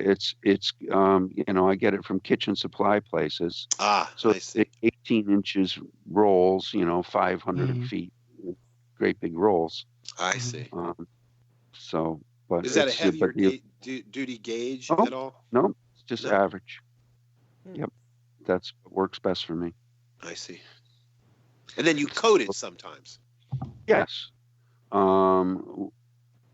And sometimes I don't. I have some sculptures, like I mentioned, this giant bat. I still have it down in the basement. It's probably close to 20 years old now. Wow. I can take the whole thing and crumple it up into a ball. You never need to recycle. Here's a question that's kind of a curveball, but as you know, nowadays with like the rise of 3D printing and 3D modeling, I mean, that changed a lot of the practical processes that people used to use for sculpting. Have you worked with 3D printing, and how do you see that changing the process of making these, of sculpting, has it affected the way you work in any way? Yes. Well, the last big sculptural project I did was one of my models for the New York State Bureau of Historic Sites. And it was an N-scale model of a portion of the Erie Canal with locks. The N-scale is super tiny. Yeah, it's like 1/160th scale. Wow. And they wanted to be able to see every window pane and stone in the foundations. And the only way I could do it in a reasonable amount of time was to teach myself 3D printing. I bought a 3D printer. I still have it. And I got pretty fabulous results. But, the famous quote by Oscar Wilde, the only thing worse than being talked about is not being talked about? Yeah. Well, the only thing worse than 3D printing is not having 3D printing. Right. It's not, the process of creating the digital files is very, very, very labor intensive. Right. They're very demanding. It's the first time in my life I had to design in microns. But any hand built way of doing it would have just taken years. And the scale is relative because you could make it larger or smaller or change it. You can bring it up on the computer. Sure. As soon as you have the model, you can make as big as you want or as small as you want. And what sort of program did you use, like Maya or anything like that? I used Blender. Okay. I taught myself Blender. I used to use 3D Studio Max, but I used to use Cracks, to tell you the truth. And they always made me very paranoid, and I just got sick of Cracks and decided to use open source software. So now I use Blender, and I use GIMP for photo editing. I did buy a nice slicing software, one of the best ones, Simplify 3D. Right. Now, for the average person who doesn't know about 3D printing and all that, slicing is where you take a model, and because it's larger than your printer can print, you have to slice it up into pieces, just like a model kit, where and you have to build the supports. All the 3D printed parts come out, and they're sometimes designed to be slotted together, and to make a big model kit. That's not what I'm talking about. The slicing software is what the 3D printer is doing is it's taking your three-dimensional image and it's turning it into a series of flat sheets that are stacked up on top of each other. Yeah. So it prints one very thin layer on top of another very thin layer on top of another thin layer. And the resolution of the 3D printer reflects in how small the layers are. So at the end, you get good detail, or you can see something really blocky where you can see all the, stair-steppy effect. Yeah. So the slicing software is the software that takes the digital model and turns it into those sheets, into those slices. Okay, so I understand. That's and some of these, we're talking microns. We're not talking millimeters, right? Right. Yeah.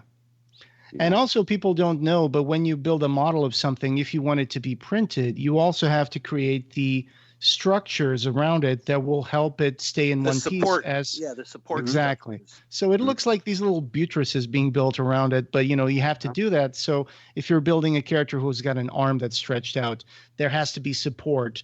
So, that's not just printing on air. I mean, it has to be some sort of support that can. Right, precisely. Also, the inside. Well, alternatively, you can split up your model so that it lays flat on the bed. You know what I mean? So you don't a lot of that those pieces that you're talking about, those bridges and stuff. Believe me, it's less than perfect. Yeah.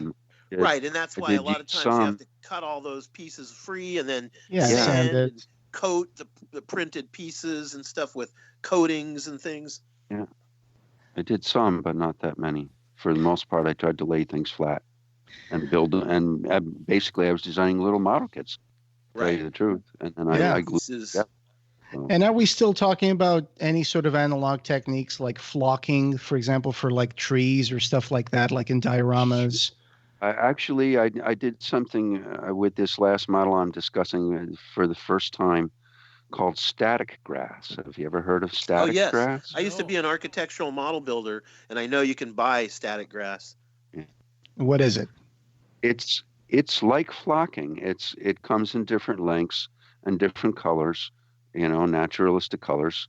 Burnt you can grass. Buy it as an architectural model building supply. Mm-hmm. And you buy a little tool that's basically is like an electrified basket with a wire that comes off it. Uh-huh. You paint your glue onto your surface that you want to put grass onto. Mm-hmm. And while the glue is wet, you stick a pin in it and you put a little alligator clip on it, and that creates an electric current that runs to the wet glue from the basket. So then you sprinkle the basket over it, and the current causes the grass to stand up. Wow. Right. Oh man. Now, yeah. I was just gonna I was thinking you must just roll it out like sod, but I guess not. Well, they do make stuff like that for architectural modeling as well. But this technique, this electrostatic technique, is also used in special effects makeup for gluing hair. Like in fact, the rats that were made by Bob like Keane for Hellraiser, something like that. That would definitely be the way to do it. The dead fake rats that Frank cuts up in Hellraiser? Yeah. The hair on those rats was electrostatically put on. Yeah. That's fascinating. Wow. I just... It works so well. I did whole huge, all the fields and grass and along the model with that technique, and it looked great. So that is amazing. So that was extremely finely detailed work that you did. And so that's, in museums and places like that? Mm-hmm. I did work for the New York State Museum for a while in a 9-month appointment, and that's how I got the referral to work for the New York State Bureau of Historic Sites. Mm-hmm. But there are historic sites throughout New York State that are maintained by the state, and most of them have some sort of visitor center, and many of them, that have some sort of museum display, and that's where these things end up. I think I have 13 of them scattered around the state now on permanent display. So that is wonderful. And you can see pictures of those on your website, which is at jbsculptor.weebly.com. And so I'll put this That's the website, address. Right? Yeah. I will put the website on our blog post here. And the opening of the website is amazing because you can see that you put Silene, the Selene sculpt. Yeah, Selena just girl. Decorating it, which is such a wonderful model that you put there, and that's pretty amazing. So I was going to ask you about your it looks writing. pretty- So I know that pretty you have a fascination with a writer as much as we have with Clive Barker. You're fascinated by the works of Fritz Leiber, correct? Actually, it's Leiber, although many people pronounce it Lieber. Leiber. Okay. Yes. And let me see. This is a long story, but I'll try to keep it quick. I mean, Sure. first of all, let me just try to tell people a little bit about who Fritz Leiber was. He began writing in the 30s Mhm. and wrote straight until almost 1988, I think was his last thing. He wrote fantasy, horror, science fiction. He was one of the giants of the field in his day. Sure. The writer's writer. But what he is most famous for is his two sword and sorcery characters, Fafford and the Grey Mouser. Mhm. Now, in my humble opinion, you could say there are basically three inventors of sword and sorcery. Two of them are household names. Robert E. Howard. who invented Conan, and J.R.R. Tolkien, who invented Lord of the Rings. Yep. And the third is Fritz Leiber. Mhm. Fritz Leiber, the Fafford is a Lesser tall, known. red-haired barbarian. The Mhm. Grey Mouser is a quick-witted cat thief who dresses all in gray, short. They're the two best swordsmen on the world. Like Sure. D'Artagnan. Yes, and Fritz's stuff. First of all, it was that he has a sense of humor. Not that these stories are all ha ha. A lot of them are rather tragic, but Tongue in cheek. Fritz is very witty. He was a very skilled writer. The entire Dungeons and Dragons thief class Mhm. is based on the Grey Mouser. Right. That makes sense. And so Yeah. he's also like a wizard's apprentice, right? Yes, he starts as a wizard's apprentice. Yes, that's correct. In fact, there's Uh-huh. modules for D&D based on his worlds. Yep. Many of them. And Fritz also invented urban sword and sorcery with Uh-huh. with Lankmar, the city that Fafford and the Grey Mouser live in. Mhm. Okay. Tolkien is not that much of that, and Howard has, a little bit, but this city of Lankmar. It's like Thieves' World, Yes.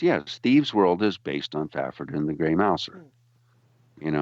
All kinds of things are based on Fafford and the Grey Mouser. They have been imitated to death. but never created The on big film yet. barbarian and his clever little sidekick. How often have you seen that? But Right. yet characters themselves have become forgotten. Right there Sure. in Conan with Subutai.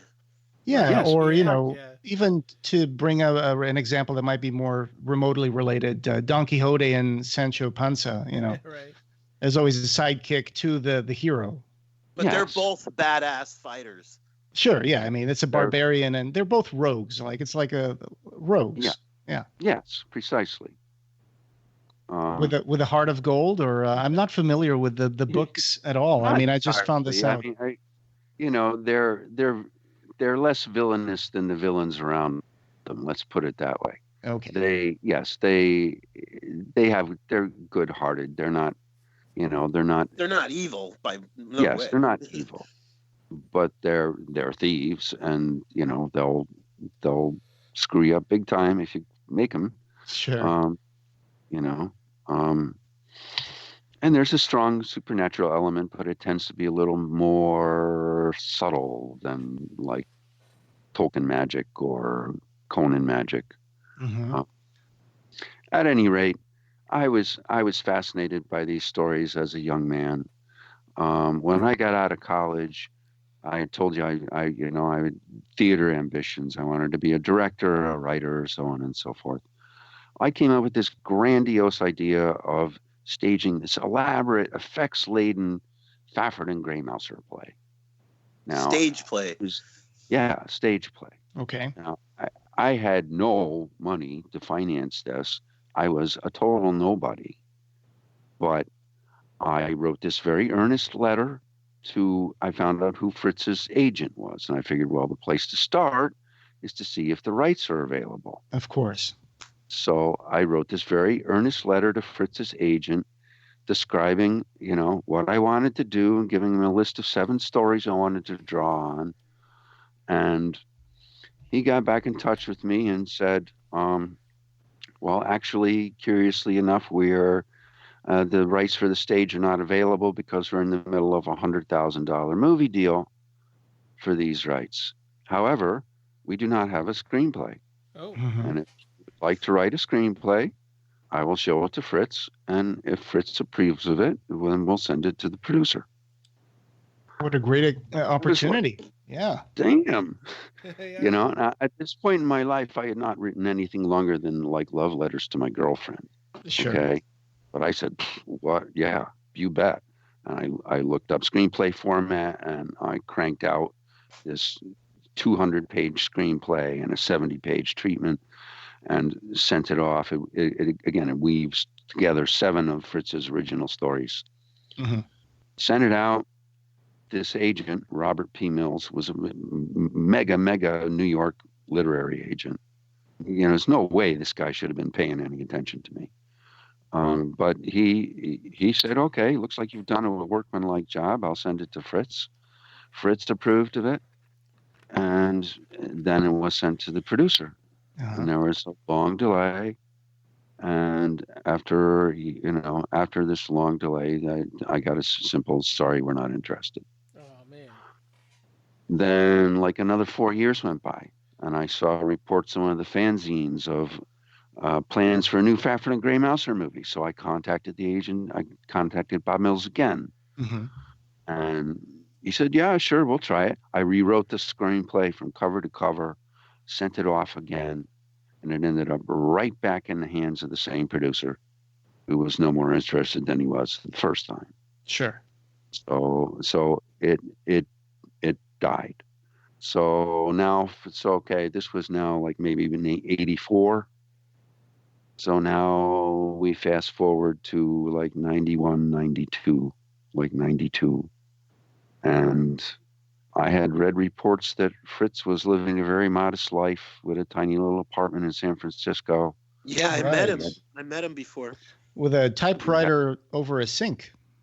Yes. Yeah. Yes.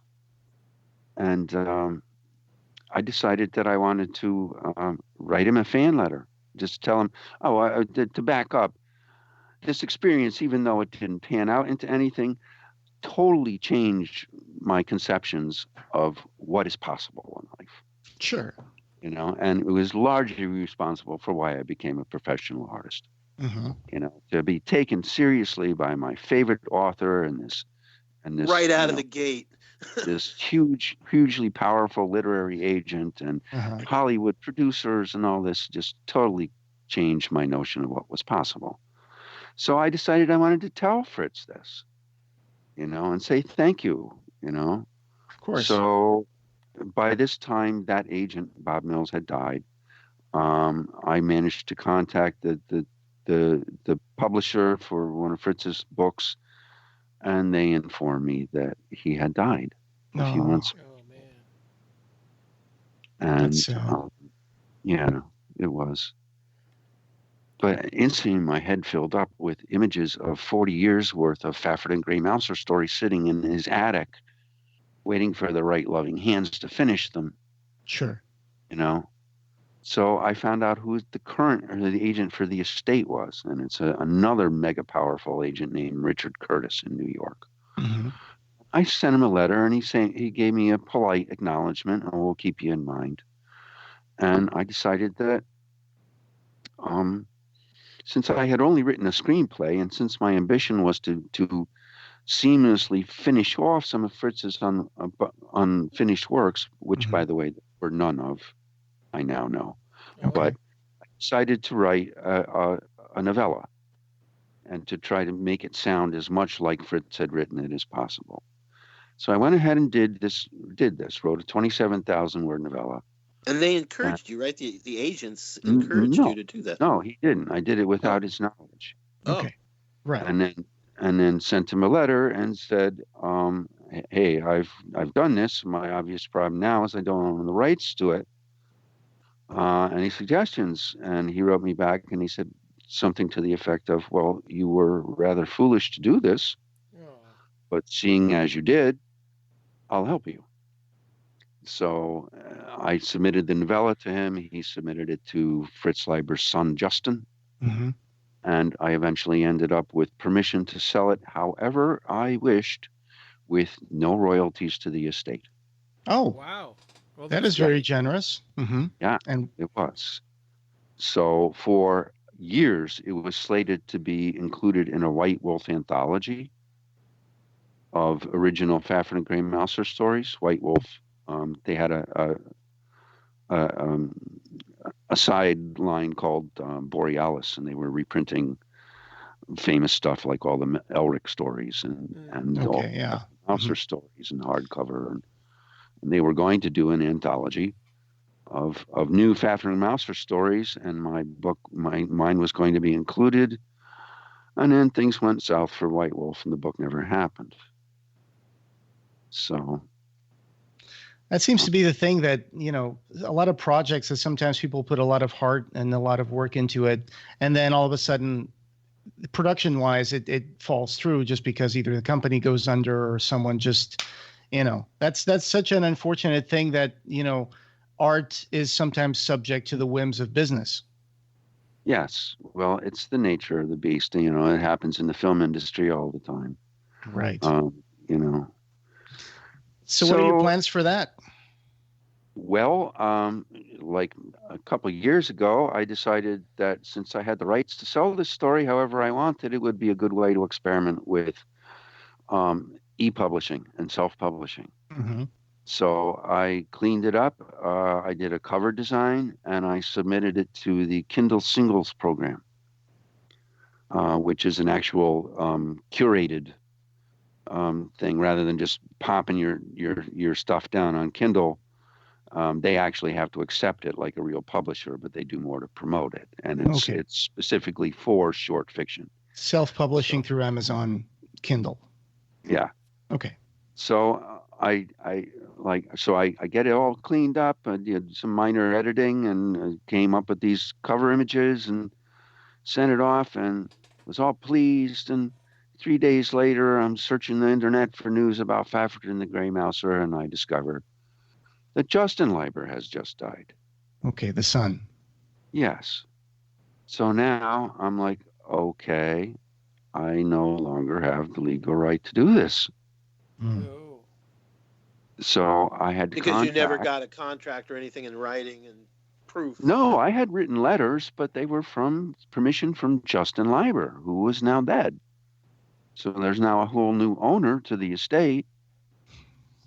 That you would have to go through, yeah. Right. So I recontacted this agent, Richard Curtis, after 20 years, and he was like, Jeff, give me a call. And I get him on the phone. He's like, yeah, we were talking about you. Justin's daughter was concerned about the notion of this thing floating around, and he said, well, submit it to me, and maybe we can do better than Kindle. Maybe we can give this what it deserves. Mm-hmm. So I did, and he got Justin's daughter's permission to try to sell it, and he made some efforts, but it hasn't gone anywhere. So in both instances, with both of these agents, who were incredible gentlemen, again, neither of these men should have given me the time of day. Okay? But in both instances, it ended with them saying, write your own stuff. That's what I meant, that they encouraged you to write your own stuff. Okay. Mm-hmm. So that's what I'm finally doing. Excellent. So you're creating your own characters now.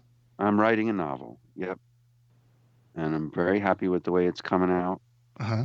And it's a Victorian mystery, and has the trappings of steampunk and horror, but it's pretty, it's all meant to be stuff that could really happen in real life. Yeah. Uh-huh. Steampunk is huge right now. Yeah, especially with cosplay, communities and stuff like that. So that's it. All right. Is there a working title for that? Yes, it's called The Complete Charlatan. Okay, The Complete Charlatan. Yeah, that's it. With complete spelled like in the archaic way. E-A. COMPLEAT. Yeah. Yep. All right. Well, is it going to be going through Kindle program, or are you? I don't know. It's not finished. I still not have, finished. Sure. 6 months before I finish this thing. I'm done with all of my preliminaries because it's a mystery. I've worked things out in great detail Uh-huh. to the point, and a lot of it, it's a first person like journal, and there's a lot that I have where all I have to do is take my notes and turn it from he said to I said. Okay. That sounds pretty exciting. There's a lot done, but my hope is that I will be able to pursue traditional publishing. I'm confident about it. I think it deserves to be in the bookstores. So when it's done, the first thing I will do is contact Richard Curtis and see if he wants your to help. agent. Yeah. Yeah, he's not officially my agent, but he could be. Whether he could be able That's to a great represent place to start. Oh, Absolutely. can suggest somebody. But, if enough time goes by and I'm not getting anywhere with it, yes, then I would consider self-publishing it. It lends itself, it's a bit episodic, so it would lend itself to being split into parts, distributed as chapters on the web. Sure. Or just sell it through Kindle. But Make an audiobook out of it. That's one of the good things nowadays is that self-publishing has become a really big market, and indie publishing, and there's the indie humble bundle where you can buy all these like independent authors who are self-publishing, and there's a lot of stuff out there that nowadays it's easy to put online and people will just support you. I mean, it's just the name of the democratization of information on the cyber world now is, as long as you can write it, there's someone out there who wants to read it and pay for it. And so that's the good part. You don't have to go through the hurdles that we had 20, 30 years ago, which is like you have to get an agent, you have to talk to an editor, and they have to publish it, and it's going to cost to make the physical books. Nowadays, you don't even have to worry about the physical book, even though for people like you and me and Ryan and Ed, we're still kind of people who like to have a hardcover book in our hands. Yeah. And, it's not the same thing as just having print on demand things now where you can have a digital book and a physical book as well. Yeah. Physical. Right. When somebody wants a physical copy, you can do that. But also, self-publishing is not what it used to be, and that's why I was so excited about taking this Fafhrd and Grey Mouser story and trying to self-publish it. This was going to be my big experiment, but I had to withdraw it 3 days after I submitted it. Yeah, it's also interesting. Audiobooks, doing dramatic versions of things. Like I was just listening to, there's all kinds of people that make podcasts, like episodic shows of stories and stuff. Like creepy pastas on YouTube and tons of things. Yeah. Or Welcome to Night Vale, which is also a podcast. Yes, I listen to a ton of those, Yeah. That's always a good format. I mean, it doesn't have to just be like a book. It can be all sorts of things. But what I'm really curious about this whole thing, apart from, knowing when your book is going to be done, is I discovered this just because I was preparing for our interview, and I had never heard of Fritz Leiber. And now I see that there's so many of these books out. It's just that it seems like they fell into world. Yeah, it just fell into this kind of forgetfulness because it's like an old series. And I guess for certain generations, once you jump from a generation to another, like their cultural, their pop culture is different. So some things just kind of fall to the wayside between generations. And I guess that's probably what happened with this. But even so, I discovered connections. I can guarantee you that you could probably ask any successful, famous writer now, George Martin. I bet anything Clive was a big fan. Oh, absolutely. Yeah. Very aware.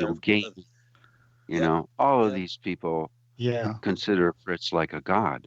Right. But he never caught the public imagination to the same extent as Conan and his Howard. name is not as well known, and his characters aren't as well known. But I think part of the reason why is he never got his Frank Frazetta. Right, he never to help promote his stuff. Exactly. To give life, visual life to his writings. I mean, that makes a big difference. Like you said, Frank Frazetta did so many covers for like authors. Frazetta like did Conan. Yeah, Conan. Lots of barbarian stuff. And I discovered, for example, I play a lot of a game. It's called Skyrim. And I discovered when I was going through my notes here that in Skyrim, this game that I play thousands of hours on, I discovered that in the city of Riften inside the game, one of the first enemies you meet is kind of a sneaky looking fellow, a guy called Drath. And there's another guy called Hunon Blackskeever. And Drath is an anagram of Fafhrd. And Blackskeever is a play on Grey Mouser because Skeever is a mouse in the Skyrim game. So and Hunon is an anagram of Newton, though not Newton, but Newan, which is backwards for no one. Name of the world, right? Yeah. So obviously, the people that created Skyrim are fans of Fritz Leiber. Absolutely, yeah, they're fans of Fafhrd and the Grey Mouser, and I didn't even know it was there. It was a reference I discovered yesterday. Terry Pratchett has in his Discworld series. He's got them in there too. Sure, references, yeah. Somebody in the Weasel. Mm-hmm. Well, it's just like H.P. Lovecraft. Like so many people have like that time period of writer, like Robert Bloch, Robert E. Howard. They were publishing in the pulps and everything, and they would write letters to each other and support each other and write stories within each other's worlds and stuff. Actually, Lovecraft and Leiber were friends. Yeah. Yep. Oh, okay. Mm-hmm. Yep. I know that the Call of Cthulhu mythology had a lot of different authors that borrowed from it over the years. Robert Bloch and Sprague de Camp and all kinds of people. Yeah. That's amazing how fantasy would create these worlds, and then if the author couldn't fill all the world, other writers would join in and be like, hey, can I do a story for this? And they would, like you said, L. Sprague de Camp on Conan and even I think, what was the other guy who also wrote Conan stories?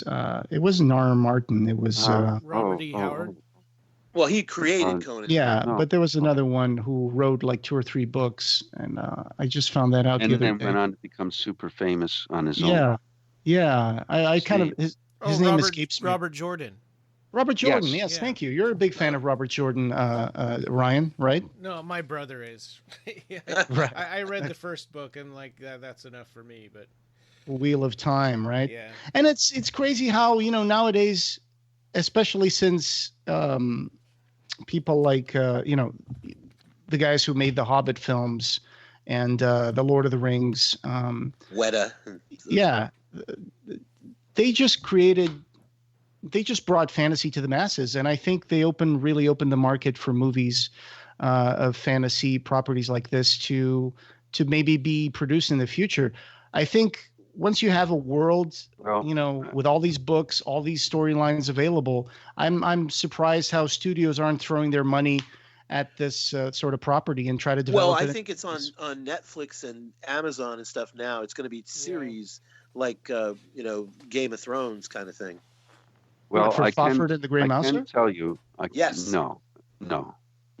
There's nothing. If that was definite, I would know about it. No. Not that it's definite. I'm saying that's where it'll go, if it goes. Well, it's possible. I can tell you this much: there is a major film and television producer who you would certainly know if I told you, but I was told in confidence. I don't feel I should repeat the name. Sure. I see. Sure.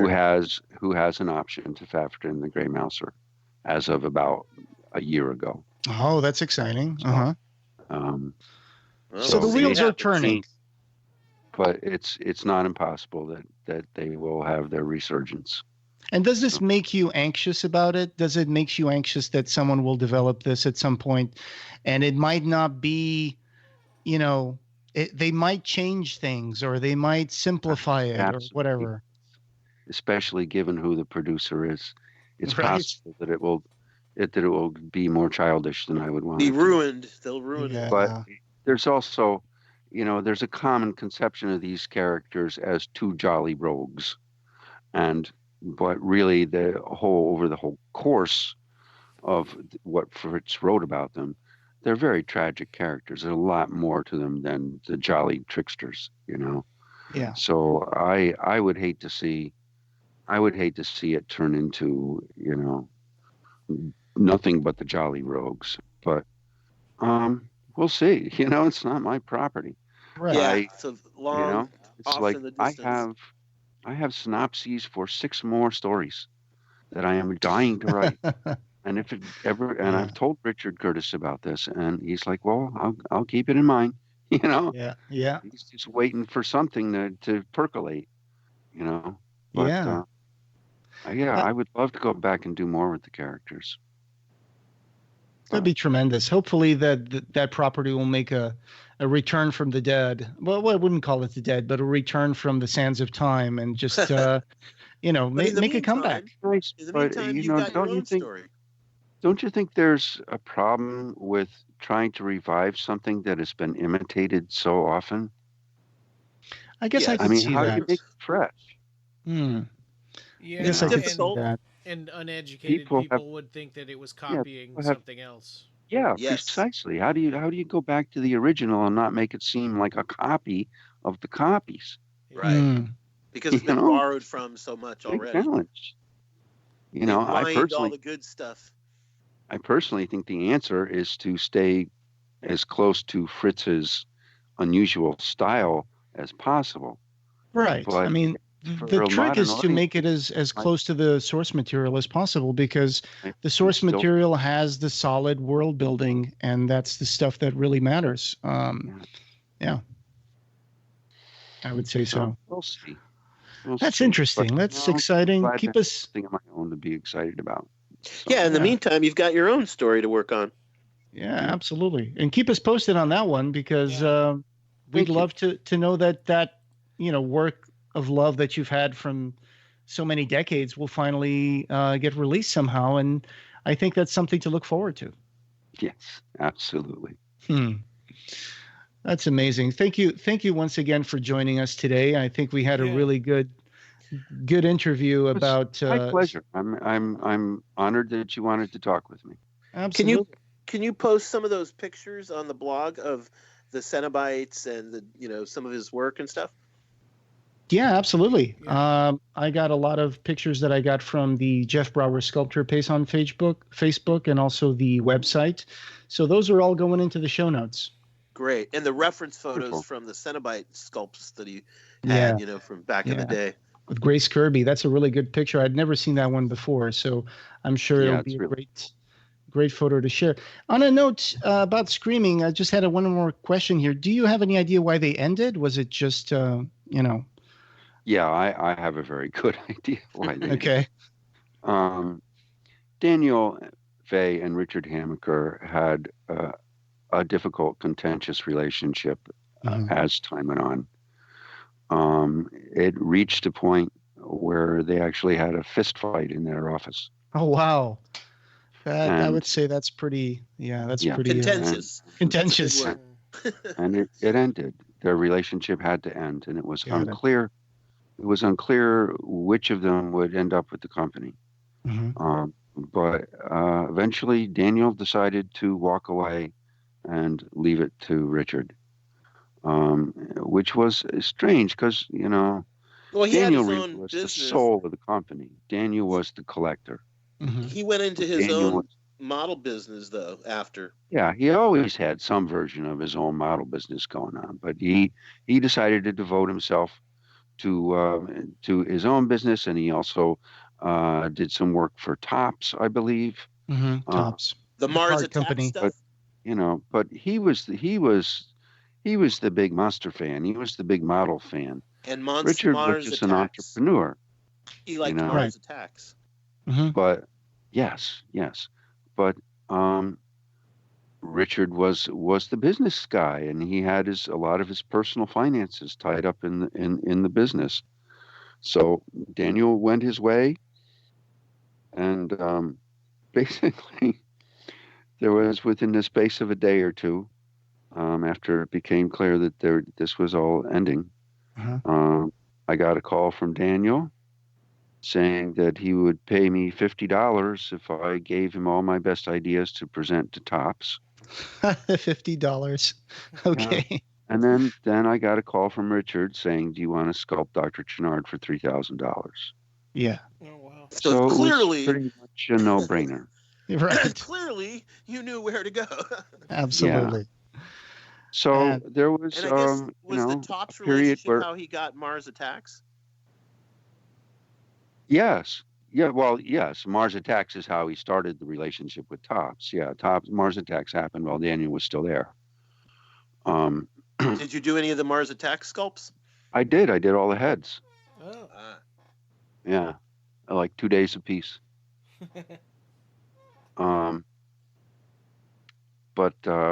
So there was a period of about a year where I tried to fill Daniel's shoes. And I was, allowed to refer to myself as the acting art director. Uh-huh. And I tried to suggest new licenses and improvements and so on and so forth. And we got some pretty good commentary from the model kit press about the quality of what we were doing. But basically, Richard, I believed he just wanted the thing to die a graceful death. Okay. He was in it for the money only. I mean, he was a wanted to get T-shirt out guy, of and then losing his shirt and losing his house, Right. So he became more and more reticent to invest anything. He started to prefer the opinions of people who were telling him about this or that cheap thing he could do. he was poo-pooing this whole business because it was difficult. Yeah, and I saw the writing on the wall and left. Okay. Oh, and I never finished what I wanted to say about Chris Ryan. Mm-hmm. This artist His nephew. who with me through these hard years. Right. Well, I'll just finish what I was starting this year that I was quote unquote art director for Screamin products. My income for that year was $9,000. Mm-hmm. So not a terribly profitable venture. Right. But Chris hung on and did as much as he could and did some sculptures after I was gone and continued to paint and all that, and then eventually it went under, and not long thereafter Chris was stabbed to death in a local park. Oh my goodness. Oh my goodness. So it's terrible. He was young, huh? Yeah. He was early 30s. Wow. Well, his work lives on, and all That these amazing collectibles that are still being sought after today, and all you can this see the box art and everything, all the paint jobs that he did. Yeah, that's the curveball. Sometimes life is unfair, and like I said, it's strange when art is being dictated by business, and you got the talent and you got the ideas, but unfortunately, there's no way to produce them, and that's why nowadays a lot of people are just going into self-publishing and making. I'll finish up with you by making a point that I probably should make. There's a part of me that would love to do more Hellraiser artwork, but I want to do it legally. Sure. So the rights. Anybody who hears this who's interested in some legal commission, Hellraiser art, I would be glad to hear from them. Absolutely, we'll make sure to put that in the show notes. Yeah. Okay. That would be cool. All right, gentlemen. Thank you very much has been a great pleasure. Yeah. Thank you, Jeff. That was great. Thank you, Jeff. My pleasure, absolutely. It was a great Saturday morning talking to you. I feel like a kid all over again, and what a great way to spend a Saturday morning. Break out the paints and the glue.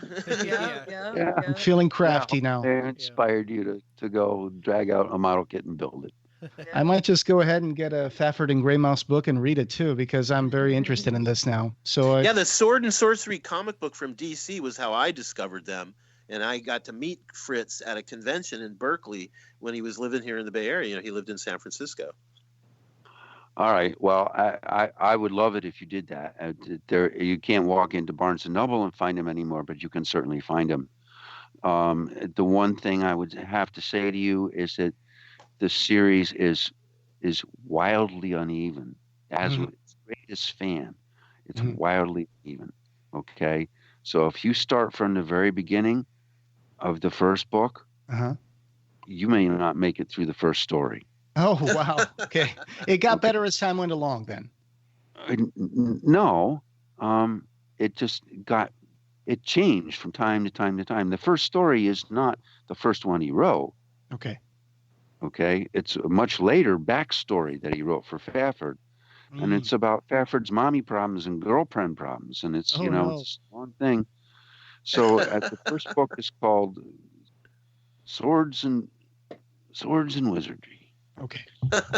3 novellas.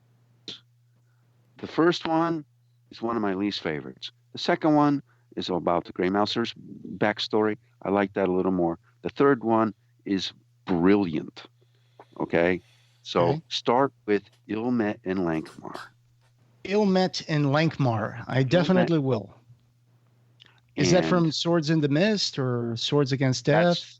That's in the first book. Okay, Swords and Deviltry.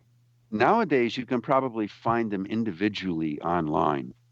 Okay, so look for Ilmet and Lankmar, Lean Times in Lankmar, and Bazaar of the Bizarre. Oh, that sounds awesome. The Bazaar of the Bizarre. What a great play on words there on the title. Yeah, absolutely. So if you start with those 3 and you like those, then odds are there'll be a lot more than you like. But sure. I'll give those a try, and I'll get back to you and let you know what I think. Great. Well met and farewell, Jeff. Thank you, Nina and Ed, for joining us and for getting us in touch with Jeff. And thank you again, Jeff. Who's going to say my pleasure. Absolutely. I'm looking forward to seeing it go up online. And we have a very a book-endish ending to our episodes, which we quote a line from Clive Barker from his Weave World book, and I'm going to let Ryan do that. Right. And this podcast, having no beginning, will have no end. You can find the show notes for this episode and join the discussion over at www.clivebarkercast.com, where we have news, features, reviews, and links to all the ways you can connect with us. You can subscribe on Apple Podcasts and every other place you can find podcasts. Clive Barker Podcast, or BarkerCast, is an independent editorial, podcast, and news blog that is not affiliated with or under contract by Clive Barker or Seraphim Inc. This is a labor of love by the fans for the fans. Thanks for listening.